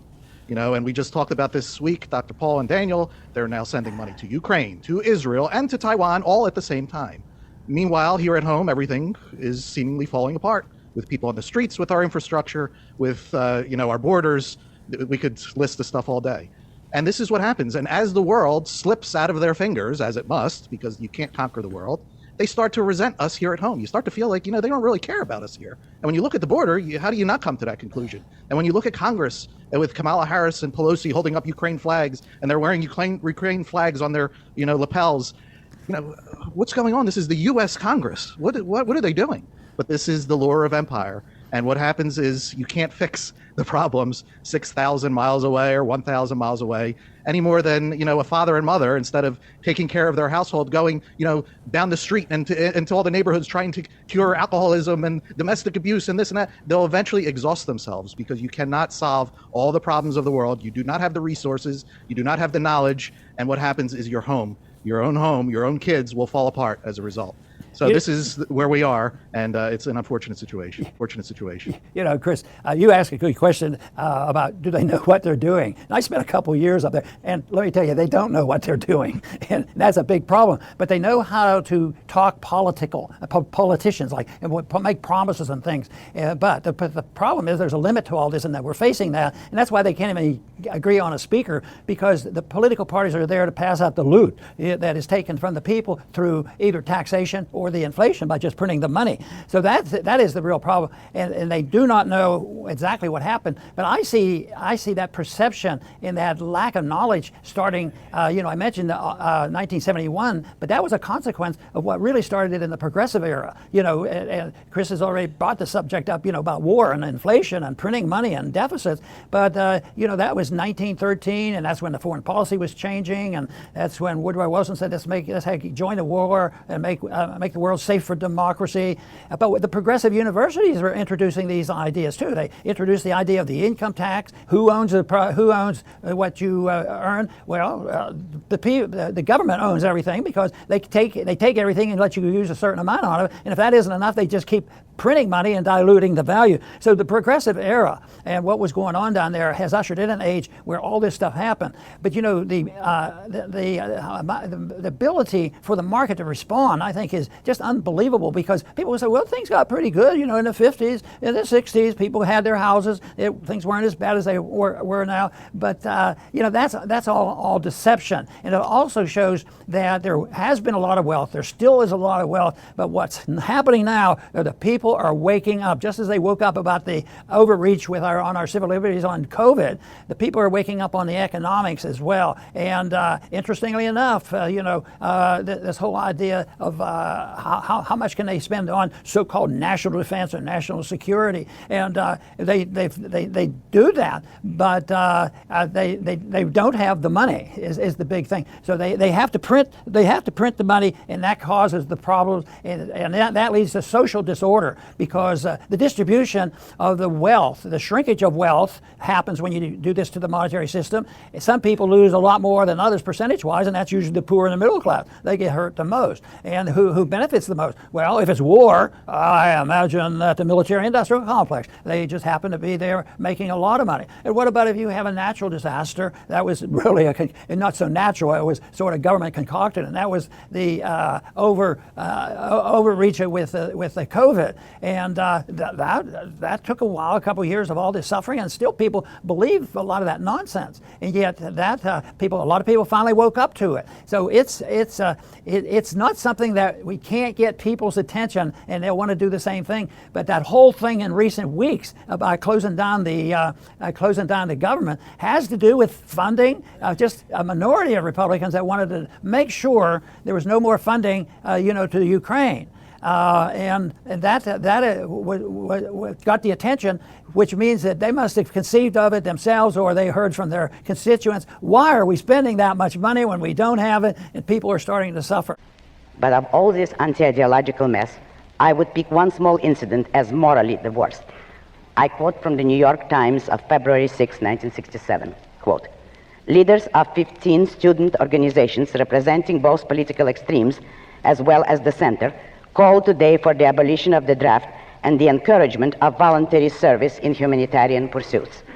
Among those who signed the resolution were leading members of the left-wing Students for a Democratic Society, the right-wing Young Americans for Freedom, and the moderate Youth and College Division of the National Association for the Advancement of Colored People. Although no unanimity on concrete recommendations was arrived at, Mr. Chickering, the sponsor of the conference, said he believed that most of the student leaders favored his proposal for the creation of a system of voluntary national service. Under this proposal, students at campuses throughout the country will be asked to fill out cards expressing their willingness to serve in humanitarian work." Close quote. These are not men who are being whipped. These are men who take the lash obediently and whip themselves. Politically, that proposal is much worse than the draft. The draft, at least, offers the excuse that one is serving one's own country in time of danger, and its political implications are diluted by a long historical tradition associated with patriotism. But if young men accept the belief that it is their duty to spend their irreplaceable formative years on growing rice and carrying bedpans, they're done for psychologically, and so is this country. The same news story carried some shocking statistics on the attitude of college students at large. It quoted a poll conducted by the National Students Association at 23 campuses throughout the country. If that poll is to be trusted, quote, approximately 75% said they preferred the establishment of some means to allow work in the Peace Corps, the Teacher Corps, or volunteers in service to America as an alternative to military service. About 90%, however, said they believed that the government has a right to conscript its citizens, and 68% thought such conscription was necessary in periods other than those of a declared national emergency. Close quote. This is an example on a grand scale of what I call the sanction of the victim. It is also an example of the fact that men cannot be enslaved politically until they have been disarmed ideologically. When they are so disarmed, it is the victims who take the lead in the process of their own destruction. Such is the swamp of contradictions swallowing the two most immediately prominent issues of today, Vietnam and the draft. The same is true of all the other issues and pseudo-issues now clogging all the avenues of public communication. And, adding insult to injury, The anti-ideologists who are responsible for it are complaining about the public's lethargy. Lethargy is only a precarious psychological cover for confusion, disgust, and despair. The country at large is bitterly dissatisfied with the status quo, disillusioned with the stale slogans of welfare statism, and desperately seeking an alternative that is an intelligible program and course. The intensity of that need may be gauged by the fact that a single good speech raised a man who had never held public office to the governorship of California. The statists of both parties, who are now busy smearing Governor Reagan, are anxious not to see and not to let others discover the real lesson and meaning of his election, that the country is starved for a voice of consistency, clarity, and moral self-confidence, which were the outstanding qualities of his famous speech, and which cannot be achieved or projected by consensus-seeking anti-ideologists. As of this date, Governor Reagan seems to be a promising public figure. I do not know him and cannot speak for the future. It is difficult to avoid a certain degree of skepticism. We have been disappointed too often. But whether he lives up to the promise or not, the people's need, quest for, and response to clear-cut ideas remain a fact and will become a tragic fact if the intellectual leaders of this country continue to ignore it.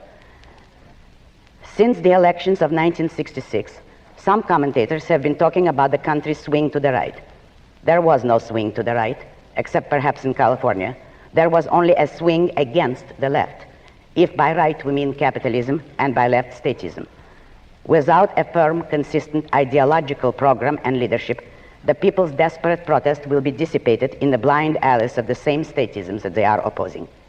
It is futile to fight against if one does not know what one is fighting for. A merely negative trend or movement cannot win, and historically has never won. It leads nowhere. But the task of formulating ideas and goals is not the province of politicians and is not accomplished at election time. These are merely its products and consequences. The task belongs to the intellectuals. The need is more urgent than ever. The consensus doctrine has achieved the exact opposite of its alleged goal. Instead of creating unity or agreement, it has disintegrated and atomized the country to such an extent that no communication, let alone agreement, is possible. It is not unity, but intellectual coherence that the country needs. That coherence can be achieved only by fundamental principles, not by compromises among groups of men, by the primacy of ideas, not of gangs. In conclusion, let me address those who have not given up the realm of ideas and are not afraid of the task of fighting today's intellectual vacuum. Let me quote from my recently published book, Capitalism, the Unknown Ideal. Quote, "Collectivism has lost the two crucial weapons that raised it to world power and made all of its victories possible: intellectuality and idealism, or reason and morality. It had to lose them precisely at the height of its success, since its claim to both was a fraud.